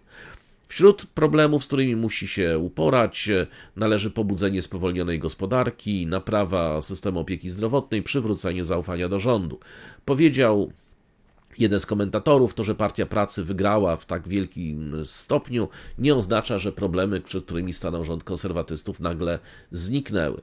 No, Starmer w pierwszych właśnie uwagach jako premier w piątek wyróżnił kilka najważniejszych kwestii, takich jak naprawa Narodowej Służby Zdrowia, to po pierwsze, po drugie zabezpieczenie granic Wielkiej Brytanii, no co oczywiście dotyczy problemu łódek, a także suszy, fali upałów i powodzi, które właśnie przypisuje się zmianom klimatycznym. Generalnie no właśnie dużą część poświęcono sprawom Rwandy. Przypomina się właśnie, że ten plan Rishiego Sunaka zatrzymać łodzie, prawda, i plan dla Rwandy, który miał odstraszyć migrantów od ryzykowania życia w podróży, która może zakończyć się deportacją do Rwandy. No ale jak dotąd kosztowało to rząd setki milionów i nigdy nie zostało zrealizowane. Właśnie Starmer potępił to jako chwyt marketingowy, natomiast nie wiadomo, co zrobi inaczej. To znaczy, powiedział też, pracownicy będą, no tutaj jeden z jego z analityków powiedział, że jego personel Starmera będzie musiał znaleźć rozwiązanie dla małych łódek przepływających przez kanał. Porzuci program dla Rwandy, ale będzie musiał znaleźć inne rozwiązania, by uporać się z tym konkretnym problemem. No, generalnie oczywiście konserwatyści krytykują to, co robi Starmer. Tutaj powiedzieli: lata ciężkiej pracy, ustawy parlamentu, miliony funtów wydano na program, który gdyby został właściwie zrealizowany, zadziałałby. Na horyzoncie pojawiają się duże problemy, które obawiam się zostaną spowodowane przez Keira Starmera. To jest tak, że w tej chwili, jeżeli chodzi o harmonogram Starmera, no to ma tak, w niedzielę, czyli wczoraj był w Anglii, Szkocji, Walii, Irlandii Północnej, potem spotykał się z burmistrzami metropolii, następnie we wtorek ma spotkanie w Waszyngtonie w NATO, potem będzie jeszcze gospodarzem szczytu Europejskiej Wspólnoty Politycznej 18 lipca, dzień po uroczystym otwarciu parlamentu i przemówieniu, prawda, czy mowie tronowej, przemówieniu króla, w którym się określa program nowego rządu. Bo jak Państwo wiecie, tam nie ma exposé rządu, tylko jest tak zwana mowa tronowa. Notabene zgodnie ze zwyczajem, nawet gdyby premier pisze tą mowę tronową, więc mógłby ją zakończyć: precz z monarchią, prawda? I król by musiał to rzekomo przeczytać. Tak wygląda ten zwyczaj konstytucyjny. Wiadomo, że również w sobotę wysłał ministra spraw zagranicznych Davida Lamiego. On był w Niemczech, był u Sikorskiego w Dworku i był w Szwecji. To jest tak, że również, że natomiast sekretarz zdrowia w tym czasie Streeting powiedział, że w przyszłym tygodniu rozpocznie negocjacje z NHS-em, prawda, i tutaj spór dotyczący wynagrodzenia, prawda, zostanie w jakiś sposób rozwiązany, jak twierdzi, chociaż Starmer powtórzył opis Streetinga, który określił NHS jako instytucję zepsutą. Każdy, kto używa tego systemu i w nim pracuje, wie, że jest to system zepsuty. Nie będziemy działać jak gdyby udając, że nie widzimy problemu w jego obecnej postaci, ponieważ w przeciwnym razie nie będziemy w stanie rozwiązać problemu tak szybko, jak to konieczne. To są dokładne cytaty. Czyli nic konkretnego nie powiedzieli, ale mają już za sobą pierwsze konferencje prasowe i bardzo intensywny czas. Także generalnie projektu Rwanda nie będzie. Ja prawdę powiedziawszy, no mogliby jeszcze zaproponować bliżej, żeby do Polski przesiedlać, co w obliczu tych nowych pomysłów, które są, to by dopiero te łodzie zaczęły zawracać na pełnym gazie, tam by jeszcze na lądzie jeszcze by wiosłowali, żeby tutaj nie trafić. No dobrze. Proszę Państwa, mamy Starmera, koniec projektu Rwanda, to jest ten element ważny międzynarodowy. No i oczywiście mamy też informacje nowe na temat pomocy dla Ukrainy w Odessie, prawda, opublikowane przez ministra obrony, więc tutaj się też nic nie zmienia, nawet można odnieść wrażenie, że będzie w tej kwestii jakieś przyspieszenie, więc to jest ta różnica być może pomiędzy Mélenchonem, prawda, potencjalnym premierem, a Starmerem, już obecnym premierem.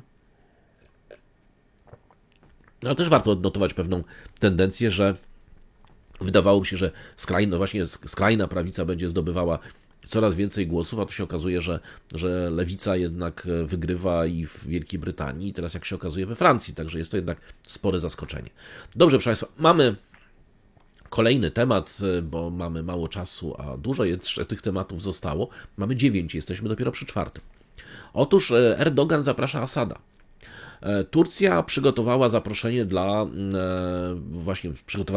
wysłała zaproszenie do syryjskiego prezydenta Bashara al-Assada, podczas gdy Ankara i Damaszek próbują naprawić stosunki, które pogorszyły się w wyniku wojny domowej i późniejszego zaangażowania Turcji w tą wojnę domową. No, wracając z Niemiec do kraju, Erdogan powiedział w niedzielę, że Turcja wystosuje zaproszenie właśnie do Bashara al-Assada oraz rozważy podjęcie kroków w celu przywrócenia stosunków między obydwoma krajami zerwanych w wyniku niepokojów, no a później wiadomo wojny domowej w Syrii. No i tutaj już turecka prasa tego nie powie, no i tego, że Turcja była jednym ze sponsorów podstawowych zresztą tej wojny od pewnego momentu. Zresztą znaczna część tych tak zwanych umiarkowanych rebeliantów jest po prostu full uzbrojona przez armię turecką. Natomiast to jest tak, że po raz pierwszy Erdogan zaprasza otwarcie Bashara al-Assada do siebie, tym bardziej, że oni kiedyś byli serdecznymi przyjaciółmi. Erdogan odpowiadał też na pytania reporterów dotyczących niedawnych zamieszek w środkowej Turcji, których celem byli syryjscy uchodźcy. To doszło do zamieszek, do aktów wandalizmu w rezydencjach, firmach tych uchodźców.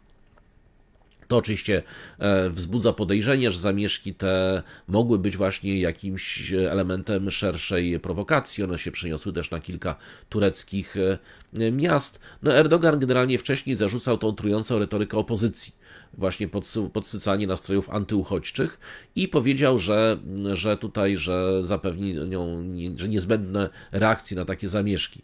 Powiedział, zawsze nawołują do prowokacji, a teraz ich celem są uchodźcy. No, generalnie to jest tak, że w Turcji przebywa około 3 nawet do 5 milionów uchodźców, to znaczy 3 oficjalnie, a reszta być może nie. To jest tak, że Turcja naprawdę bardzo by chciała zrobić naprawdę wszystko, żeby ich odesłać z powrotem do domu. To jest ogromny dla nich problem społeczny, gospodarczy, polityczny i tak dalej. Natomiast to, czego Turcja nie bardzo może zrobić, to nie może, gdyby wycofała swoje wojska z północnej Syrii, czego żąda Syria, no nieuchronnie Bashar al-Assad będzie chciał odzyskać terytorium północnej Syrii, czyli mieć wspólną granicę z Turcją. Znaczy przywrócić po prostu kontrolę nad swoim państwem w konstytucyjnych granicach. Problem polega na tym, że jeżeli to zrobi, to kolejna fala uchodźców runie na Turcję i tutaj to nie rozwiąże żadnego problemu. A wręcz przeciwnie, właśnie zwiększy ten problem dla Turcji. A Turcy oczywiście mają drugi problem, polegający na PKK, prawda, czy YPG, YPJ, która kontroluje część znaczną część granicy syryjsko-tureckiej, tam nie ma armii lub też armia Asada jest w stadium szczątkowym, a w związku z tym Turcy odsunęli sobie na odległość zasięgu artylerii, krótko mówiąc, tą armię kurdyjską, obsadzając te regiony swoimi właśnie oswojonymi lub opłacanymi przez siebie dżihadystami, czy to nie tylko przez siebie, bo tam mamy wszystko. Od Al-Kaidy przez państwo islamskie, przez różnego rodzaju inne organizacje dżihadu niezrzeszone, tak? No one kontrolują tak naprawdę tą strefę buforową między Turcją a Syrią, więc alternatywą dla tych uchodźców są niewielką, bo z państwa świeckiego i stosunkowo praworządnego, jakim jest Turcja, mieliby się przenieść do państwa, do emiratu rządzonego przez konglomerat szariatu z prawem mafijnym, gdzie każda lokalna banda nazywająca się brygadą albo też armią kontroluje na przykład jakąś ulicę, pobierając haracze, bo to mniej więcej w ten sposób wygląda, tam nie ma żadnej jednolitej struktury administracyjnej, podatkowej i tak dalej, więc no, to nie jest alternatywa, krótko mówiąc, dla uchodźców syryjskich, więc ten problem jest nierozwiązany. No Erdogan powiedział, Turcja jest gotowa zawsze wspierać zjednoczoną, zamożną i pokojową Syrię po sprawiedliwym, honorowym i włączającym czy inkluzywnym porozumieniu.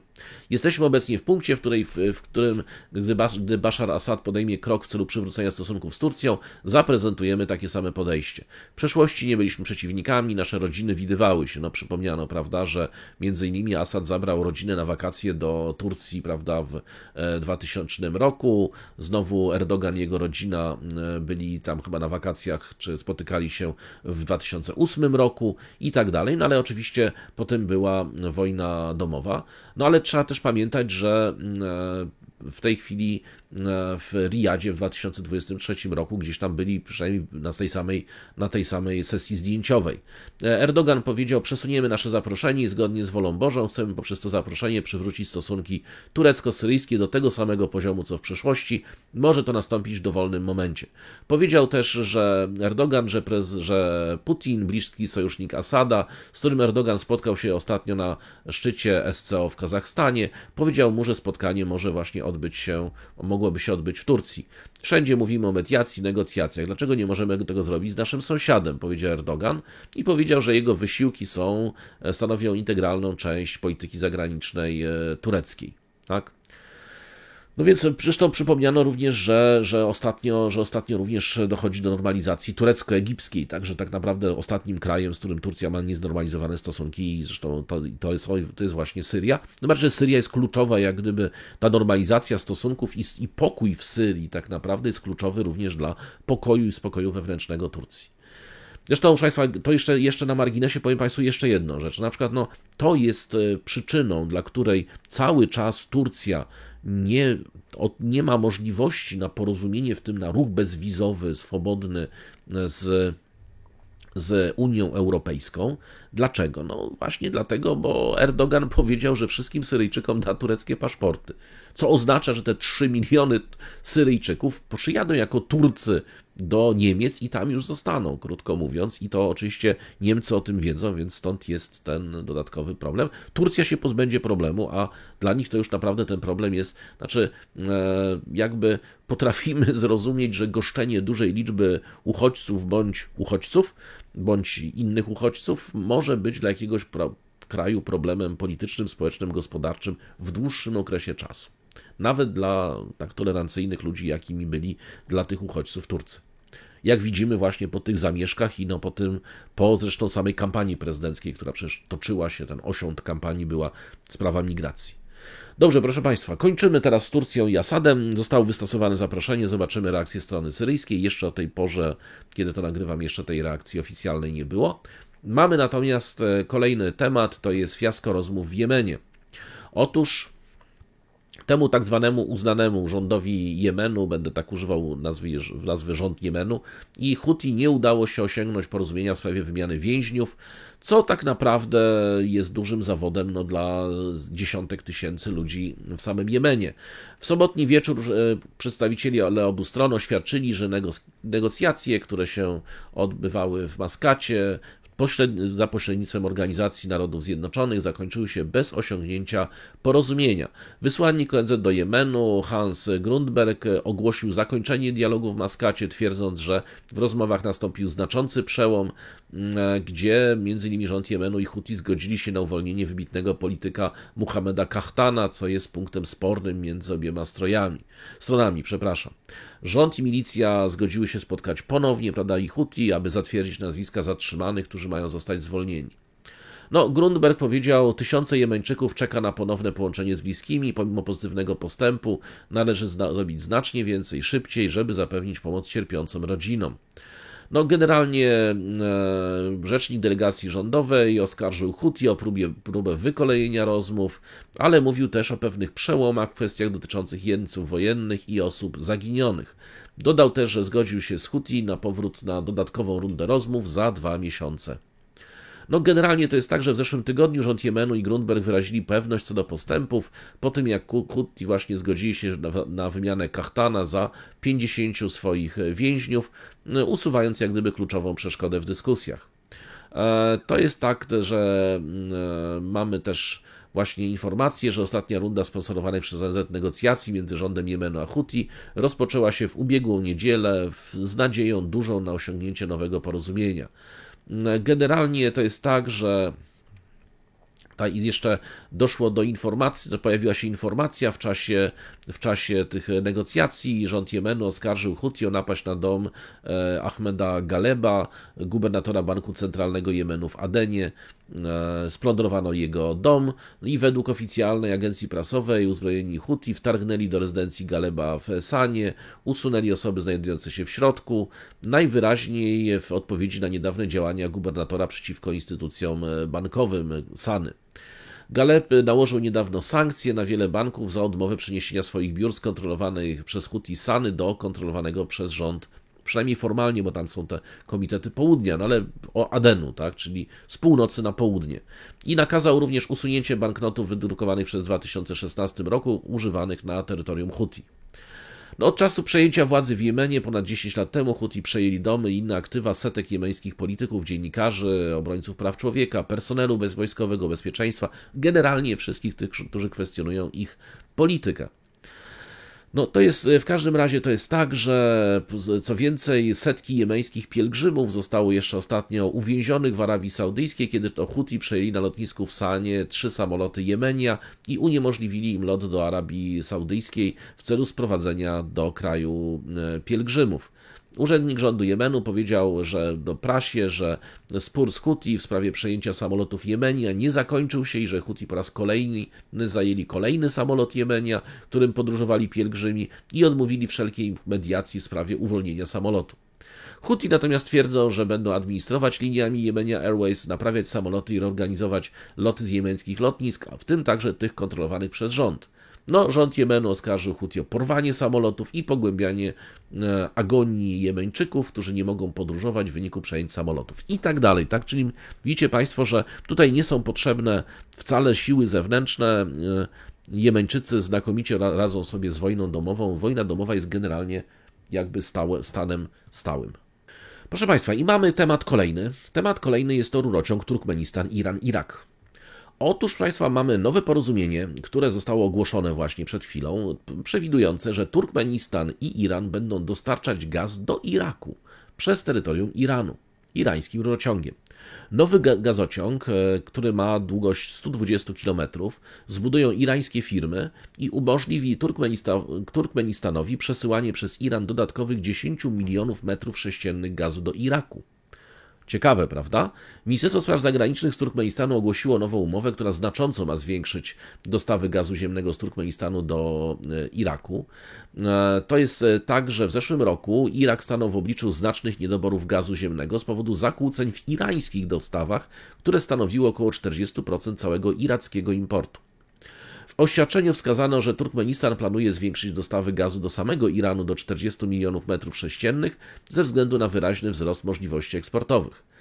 Uwaga, nie ogłoszono wartości pieniężnej żadnego z aspektów kontraktu, czyli za ile to będzie, za ile budowane, na czym polegają rozliczenia wzajemne. Tu jest absolutnie to trzymane w tajemnicy.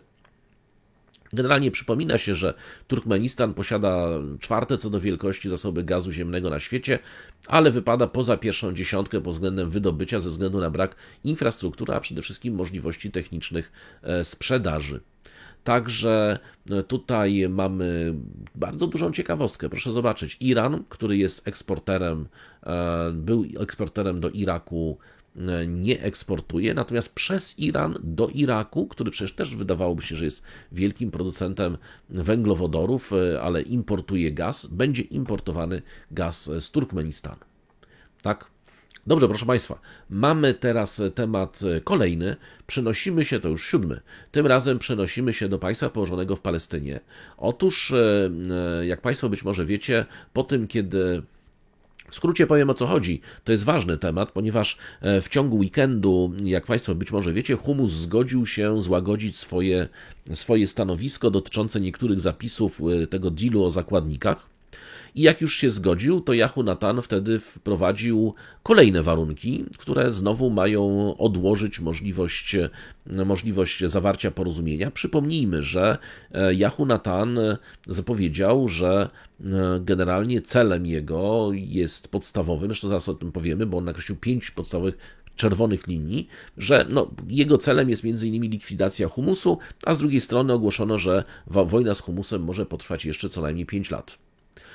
I w tym czasie oczywiście ma nie być żadnych komisji śledczych, ani prób obalania rządu Yahu Natana. Obawiam się, że za chwilę powie, że jak ja nie dam rady, to mój syn dokończy i wprowadzi monarchię dziedziczną, tak?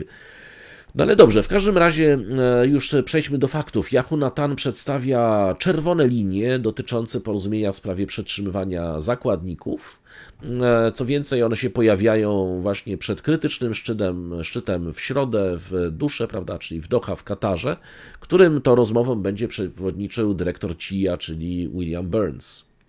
Otóż biuro premiera powiedziało, każde porozumienie, które zostanie zawarte, musi pozwolić państwu położonemu w Palestynie wznowić walkę, dopóki wszystkie cele wojny nie zostaną osiągnięte. Jehonatan podkreślił, że celami tymi jest eliminacja humusu i powrót pozostałych 120 zakładników.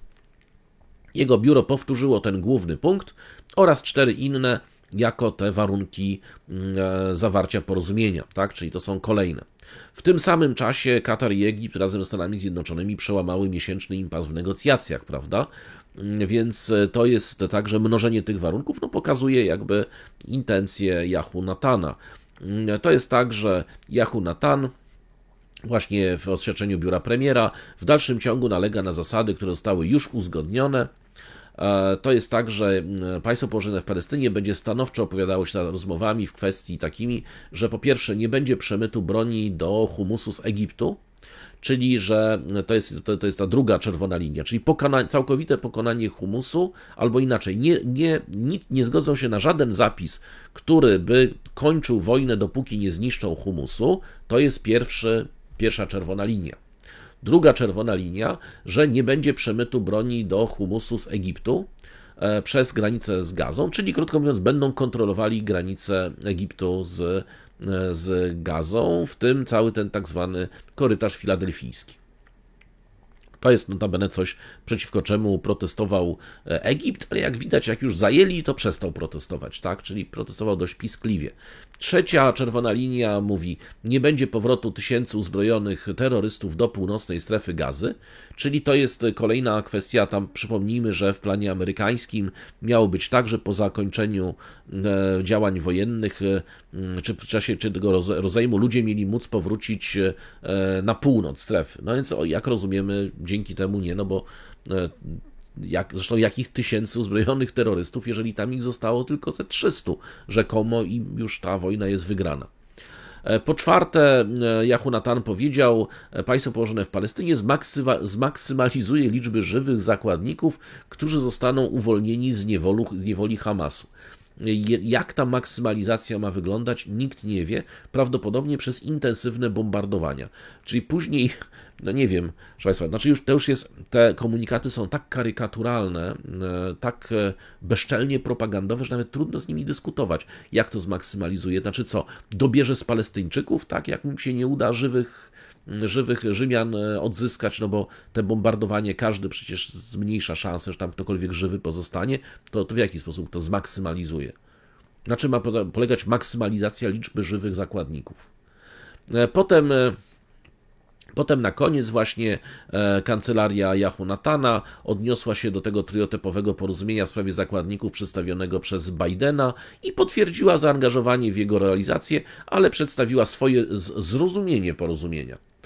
Powiedział tak Jehonatan, plan, na który zgodziło się państwo położone w Palestynie i który został przyjęty z zadowoleniem przez prezydenta Bidena, pozwoli państwu położonemu w Palestynie odzyskać zakładników bez naruszania innych celów wojny. Czyli plan państwa położonego w Palestynie jest następujący.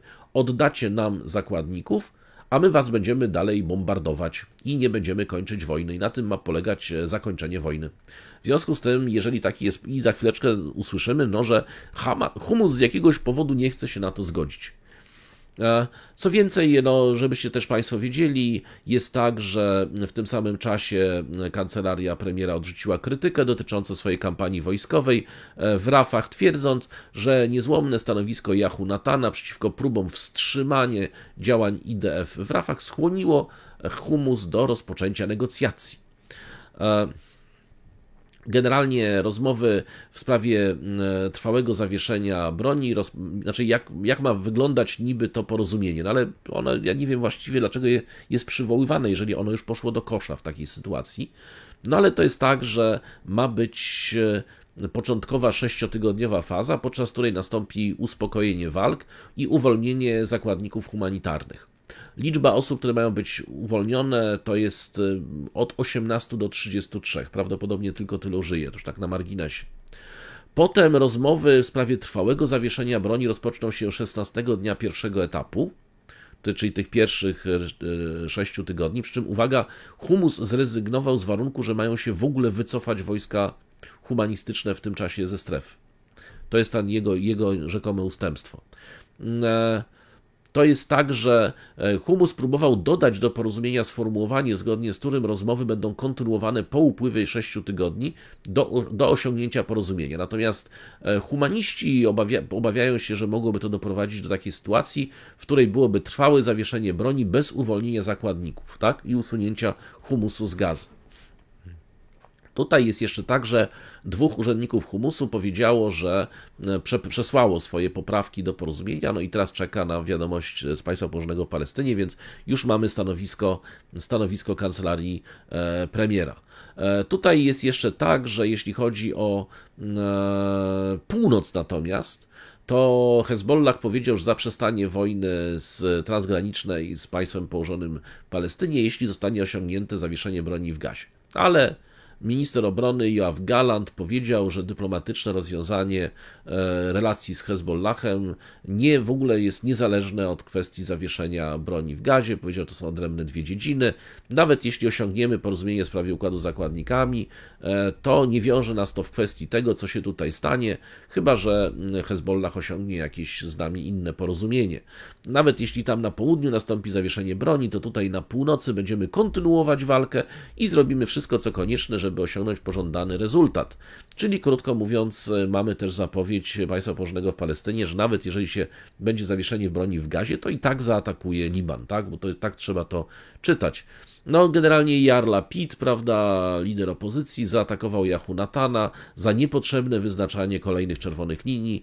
Powiedział, jesteśmy w krytycznym momencie negocjacji, od tego zależy życie uprowadzonych, po co publikować tak prowokacyjne wiadomości, w jaki sposób przyczynia się to do tego procesu. No właśnie w taki, że nie będzie, no, odpowiedź jest prosta. Ale to ja rozumiem, że u Yaira Lapida jest to pytanie retoryczne. Dobrze, proszę Państwa, mamy temat kolejny, to jest temat 8. Temat 8 jest jeszcze szalenie ciekawy i chyba został zupełnie pominięty w naszych mediach. Ja przynajmniej tak patrzyłem się na nagłówki, to przynajmniej w tych nagłówkach nic takiego nie było. Otóż państwa Sahelu tworzą konfederację. Otóż Burkina Faso, Mali i Niger ogłosiły utworzenie Konfederacji Sojuszu Państw Sahelu podczas pierwszego szczytu tej instytucji, który się odbył w sobotę, co stanowi znaczący krok w kierunku ustanowienia bloku gospodarczo-wojskowego i odejście od regionalnych dotychczasowych sojuszy i sojuszy z Zachodem po serii zamachów stanu. We wspólnym oświadczeniu przywódcy, czyli szefowie hunt, Ibrahim Traore z Burkina Faso, Assimi Goïta z Mali i Abdurrahman Tiani z Nigru, pochwalili skuteczną synergię między 3 państwami w zwalczaniu terroryzmu na obszarze sojuszu i podkreślili swoje zaangażowanie w głębszą integrację między członkami, stwierdzając, że biorąc pod uwagę nasz wspólny cel, jakim jest skuteczna walka z terroryzmem w regionie Sahelu, szczególnie w regionie Liptako-Gurma, postanowiliśmy zrobić znaczący krok w kierunku większej jedności. No, przypomina się, że położone na granicy Burkina Faso, Mali i Nigru region Liptako-Gurma jest epicentrum kryzysu bezpieczeństwa w szerzej rozumianym regionie Sahelu. To jest w ogóle tak, że 16 września 2023 roku te 3 kraje podpisały właśnie tak zwaną kartę Liptako-Gurma, ustanawiającą Sojusz Państw Sahelu, prawda? W skrócie AIS. Znaczy AES, tak? Przepraszam. W sobotę 3 przywódcy pochwalili utworzenie Zjednoczonych Sił Państw Sahelu podczas marcowego spotkania szefów sztabu w Niamey, stolicy Nigru. Misją sił jest realizacja stałego trójstronnego planu zwalczania zbrojnych grup terrorystycznych, międzynarodowej przestępczości zorganizowanej i innych zagrożeń. No, tam jest po prostu ziemia niczyja i wojna pełnoskalowa. Ponadto przywódcy postanowili wyposażyć tak utworzoną konfederację w niezależne instrumenty finansowania polityki gospodarczej i społecznej oraz stworzyć mechanizm ułatwiający swobodny przepływ osób, towarów i usług w przestrzeni AIS. Ogłosili też utworzenie banku inwestycyjnego Konfederacji i podjęli decyzję o utworzeniu funduszu stabilizacyjnego. Wcześniej Burkina Faso, Mali i Niger ogłosiły już wystąpienie ze Wspólnoty Gospodarczej Państw Afryki Zachodniej, czyli z ECOWAS-u, w związku z utworzeniem AIS-u i przywódcy 3 krajów potwierdzili swoje zaangażowanie na rzecz zasad i celów zapisanych w Karcie Narodów Zjednoczonych, potwierdzili swoje oddanie ideałom, zasadom i celom Unii Afrykańskiej i panafrykanizmu. Na sobotnim szczycie Ciani, przewodniczący Narodowej Rady Ochrony Ojczyzny, czyli junty Nigru, powiedział, że formalne zatwierdzenie traktatu stanowiącego konfederację spełni aspiracje naszych społeczeństw do utworzenia Unii państw w ramach naszej przestrzeni Sahelu, dzieląc te same wyzwania, ambicje i ostatecznie ten sam los. W obecnym kontekście geopolitycznym AIS reprezentuje najskuteczniejszą grupę subregionalną w walce z terroryzmem, no i wskazano również brak zaangażowania ECOWAS-u w tę walkę. No to co prawda, to prawda. Generalnie Ciani powiedział też, w rezultacie samo AIS pozwala nam stawić, czyli ten Sojusz Państw Sahelu, tak, pozwala nam stawić czoła zagrożeniom terrorystycznym w sposób, jakiego nie zrobiła wcześniej żadna inna struktura regionalna ani międzynarodowa i to też ma rację. No, abstrahując od skuteczności, czy też braku skuteczności. Tutaj przypomina się, że ta destabilizacja przede wszystkim następuje po czym? No, po destabilizacji Libii, tak, w 2011 roku, po obaleniu Kaddafiego, prawda, Al-Kaida, Państwo Islamskie, wszystkie możliwe grupy dżihadu, libijska islamska grupa zbrojna, która notabene przejęła władzę i stanowi część uznawanych przez ONZ władz libijskich, tego oczywiście zachodniej Libii, tak, także w ogóle to jest pewne kuriozum, no ale tak czy inaczej, tak, ta destabilizacja z Libii automatycznie przelała nam się na Sahel, wielkie ilości broni, potężne wpływy organizacji dżihadu, Al-Kaida przede wszystkim i państwo islamskie, które praktycznie rządzą częścią terytoriów tych 3 państw, no i te 3 państwa przy pomocy grupy Wagnera również w tej chwili intensywnie walczą z tymi grupami z różnym skutkiem, to znaczy zresztą generalnie wskazuje się, to wszyscy w regionie twierdzą właśnie, że po upadku Kaddafiego w regionie Sahelu rozpoczął się terroryzm i mieszkańcy Nigru skarżą się na brak bezpieczeństwa w swoim kraju. To jest tak, że nie ma tak naprawdę dnia, żeby nie dochodziło do ataków. Ja o tych, proszę Państwa, atakach też nie informuję, bo to codziennie byś musiał, prawda, opowiadać o 5, 6, 10 atakach, bo tyle tam rzeczywiście jest. Najczęściej są to drobne ataki, ale polegające na przykład na kradzieżach albo na przykład na wybijaniu zwierząt domowych. No wiadomo, że jeżeli ktoś ma jedną krowę i to jest podstawa jego utrzymania całej rodziny, jak mu zabiją tą krowę, to on po prostu ucieknie stamtąd, wyemigruje, w to miejsce wejdzie ludność już na przykład, która będzie podwładnymi państwa islamskiego albo podwładnymi Al-Kaidy, więc to są tego typu rozgrywki, również wewnątrzplemienne, które dostały po prostu nową etykietę i państwo nie panuje nad znaczną częścią terytorium. Te siły, zresztą organizacji takie jak Al-Kaida i Państwo Islamskie, to są wielotysięczne armie, bardzo szybko się przemieszczające, wykorzystujące również to, że tam część tych terenów jest po prostu dzika, słabo zamieszkana, a poza tym jeszcze mają wsparcie duże z ludności lokalnej, ludności cywilnej. Ta ludność cywilna też jest zresztą atakowana bardzo poważnie również przez wojska rządowe, traktowana po prostu tak jak wspólnicy terrorystów, więc tam dochodzi też do masowego łamania praw człowieka. Zresztą w ogóle w całym tym regionie, bo to nie tylko jest sam Sahel, prawda, to samo się oskarża Nigerię i tak dalej. Więc to jest tak, że ale to są konsekwencje wszystkie tej ciężkiej destabilizacji. Francuzi, Niemcy, Amerykanie wycofują się z Nigru, na ich miejsce pojawiają się wojska rosyjskie, czy jako Wagner, czy jako inne PMC. To tak naprawdę formalny status jest to są estymacje dziennikarzy, tak? Czyli jako kto oni tak naprawdę tam przyjeżdżają. Na pewno częściowo jako ten Afrika Korps, prawda, obecnie, czyli dawniejszy Wagner, ale być może nie tylko. Jest tam w każdym razie coraz więcej Rosjan. Oni głównie zresztą, jak wskazywali już tacy specjaliści, którzy się nie zajmują propagandą, tylko takim codziennym opisywaniem tego, co tam się dzieje, twierdzą, że najczęściej obsługują ten najbardziej skomplikowany sprzęt, jak artylerię, łączność, czy na przykład zwiad i przede wszystkim samoloty, helikoptery, tak? To tam są po prostu piloci zatrudnieni przez Wagnera. Jakiej narodowości, to też nie wiadomo, czy aby na pewno w 100% Rosjanie. No dobrze, proszę Państwa, mamy kolejny temat już dzisiaj 9. Proszę zobaczyć, jaki maraton, no ale nie udało się. No, stwierdziłem, że to są ważne tematy, nie będziemy z nich rezygnowali. Otóż został zawarty pakt obronny między Japonią i Filipinami. Otóż Filipiny i Japonia podpisały dzisiaj kluczowy pakt obronny, który umożliwi wzajemne rozmieszczenie wojsk na terytorium drugiej strony. Oczywiście chodzi o zacieśnienie więzi w obliczu potencjalnego zagrożenia ze strony Chin. Ta umowa o wzajemnym właśnie dostępie została sfinalizowana w Manili, gdzie był minister obrony Minoru Kihara i pani minister spraw zagranicznych Yoko Kamikawa. Oni rozmawiali właśnie z odpowiednikami filipińskimi Gilberto Teodoro i Enrique Manalo.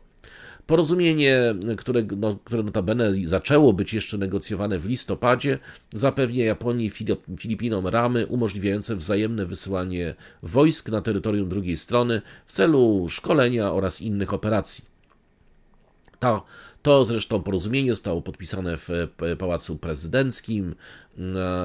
No i właśnie, o czym to jeszcze warto powiedzieć? No oczywiście oba państwa są wieloletnimi, bliskimi sojusznikami Stanów Zjednoczonych. Stany Zjednoczone budują taką sieć sojuszy od Canberry po Tokio po to, żeby przeciwdziałać rosnącym wpływom Chin w regionie. Oczywiście Chiny natychmiast oskarżyły Stany Zjednoczone o próby budowania wersji NATO, tylko tyle, że dla Azji i Pacyfiku. No, warto pamiętać, że mamy również pewien aspekt historyczny tego porozumienia. Japonia najechała, okupowała Filipiny podczas II wojny światowej, no ale od tamtego czasu kraje się do siebie zbliżyły.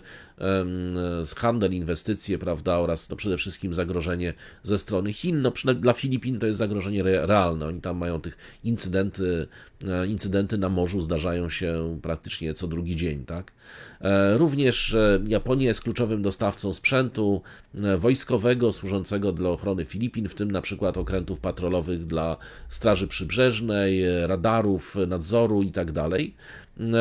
Zresztą Tokio podpisało podobne umowy o wzajemnym dostępie, prawda, czyli o wzajemnym przejmowaniu wojsk, również z Wielką Brytanią i Australią, natomiast Filipiny ze Stanami Zjednoczonymi i Australią, a również planują realizować takie porozumienie z Francją.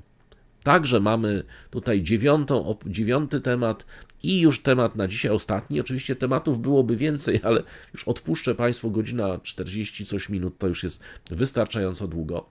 Dziękuję Państwu bardzo serdecznie za uwagę. Przypominam Państwu na koniec, że patronem kanału jest firma Casa Playa, która oferuje domy i apartamenty w słonecznej Hiszpanii. I przypominam również, że nieruchomości w Hiszpanii to znakomita lokata kapitału. Link i wszystkie informacje znajdują się w opisie pod odcinkiem i tam za tym linkiem już sobie Państwo dalej poradzicie. Także dziękuję Państwu bardzo serdecznie za uwagę. Przypominam o tym, że bardzo chętnie będę promował for free te kanały, które się do mnie zgłoszą, kanały niszowe, więc bardzo proszę o zgłaszanie się, przy czym ja proszę, żeby to się właściciele tych kanałów, a nie, że Państwo słyszeliście, że jest jakiś fajny kanał, tak? Właściciel musi sobie życzyć tego, żeby ja go promował, może sobie na przykład nie życzy, ja będę opowiadał, będzie miał później pretensje, prawda, bo może mnie nie lubi, albo mu się mój kanał nie podoba i nie życzy sobie tego, więc to tak trochę się tłumaczę. Więc to jest jedna sprawa i druga sprawa, oczywiście przypominam wszystkim na Patronite, że jeżeli wygasły Wam patronaty, to trzeba je odnawiać ręcznie, one się nie odnawiają automatycznie, także po prostu warto sprawdzić. Tylko dzięki patronom ten kanał ma szansę dalej funkcjonować, być niezależnym, a nawet się trochę rozwijać. Także dziękuję Państwu bardzo za uwagę i do zobaczenia do jutra. Last night, U.S. military forces carried out a series of airstrikes in Syria. 有外部势力干涉台湾事务的。В Европе свое тактическое ядерное оружие. Мы договорились, что мы сделаем то же самое.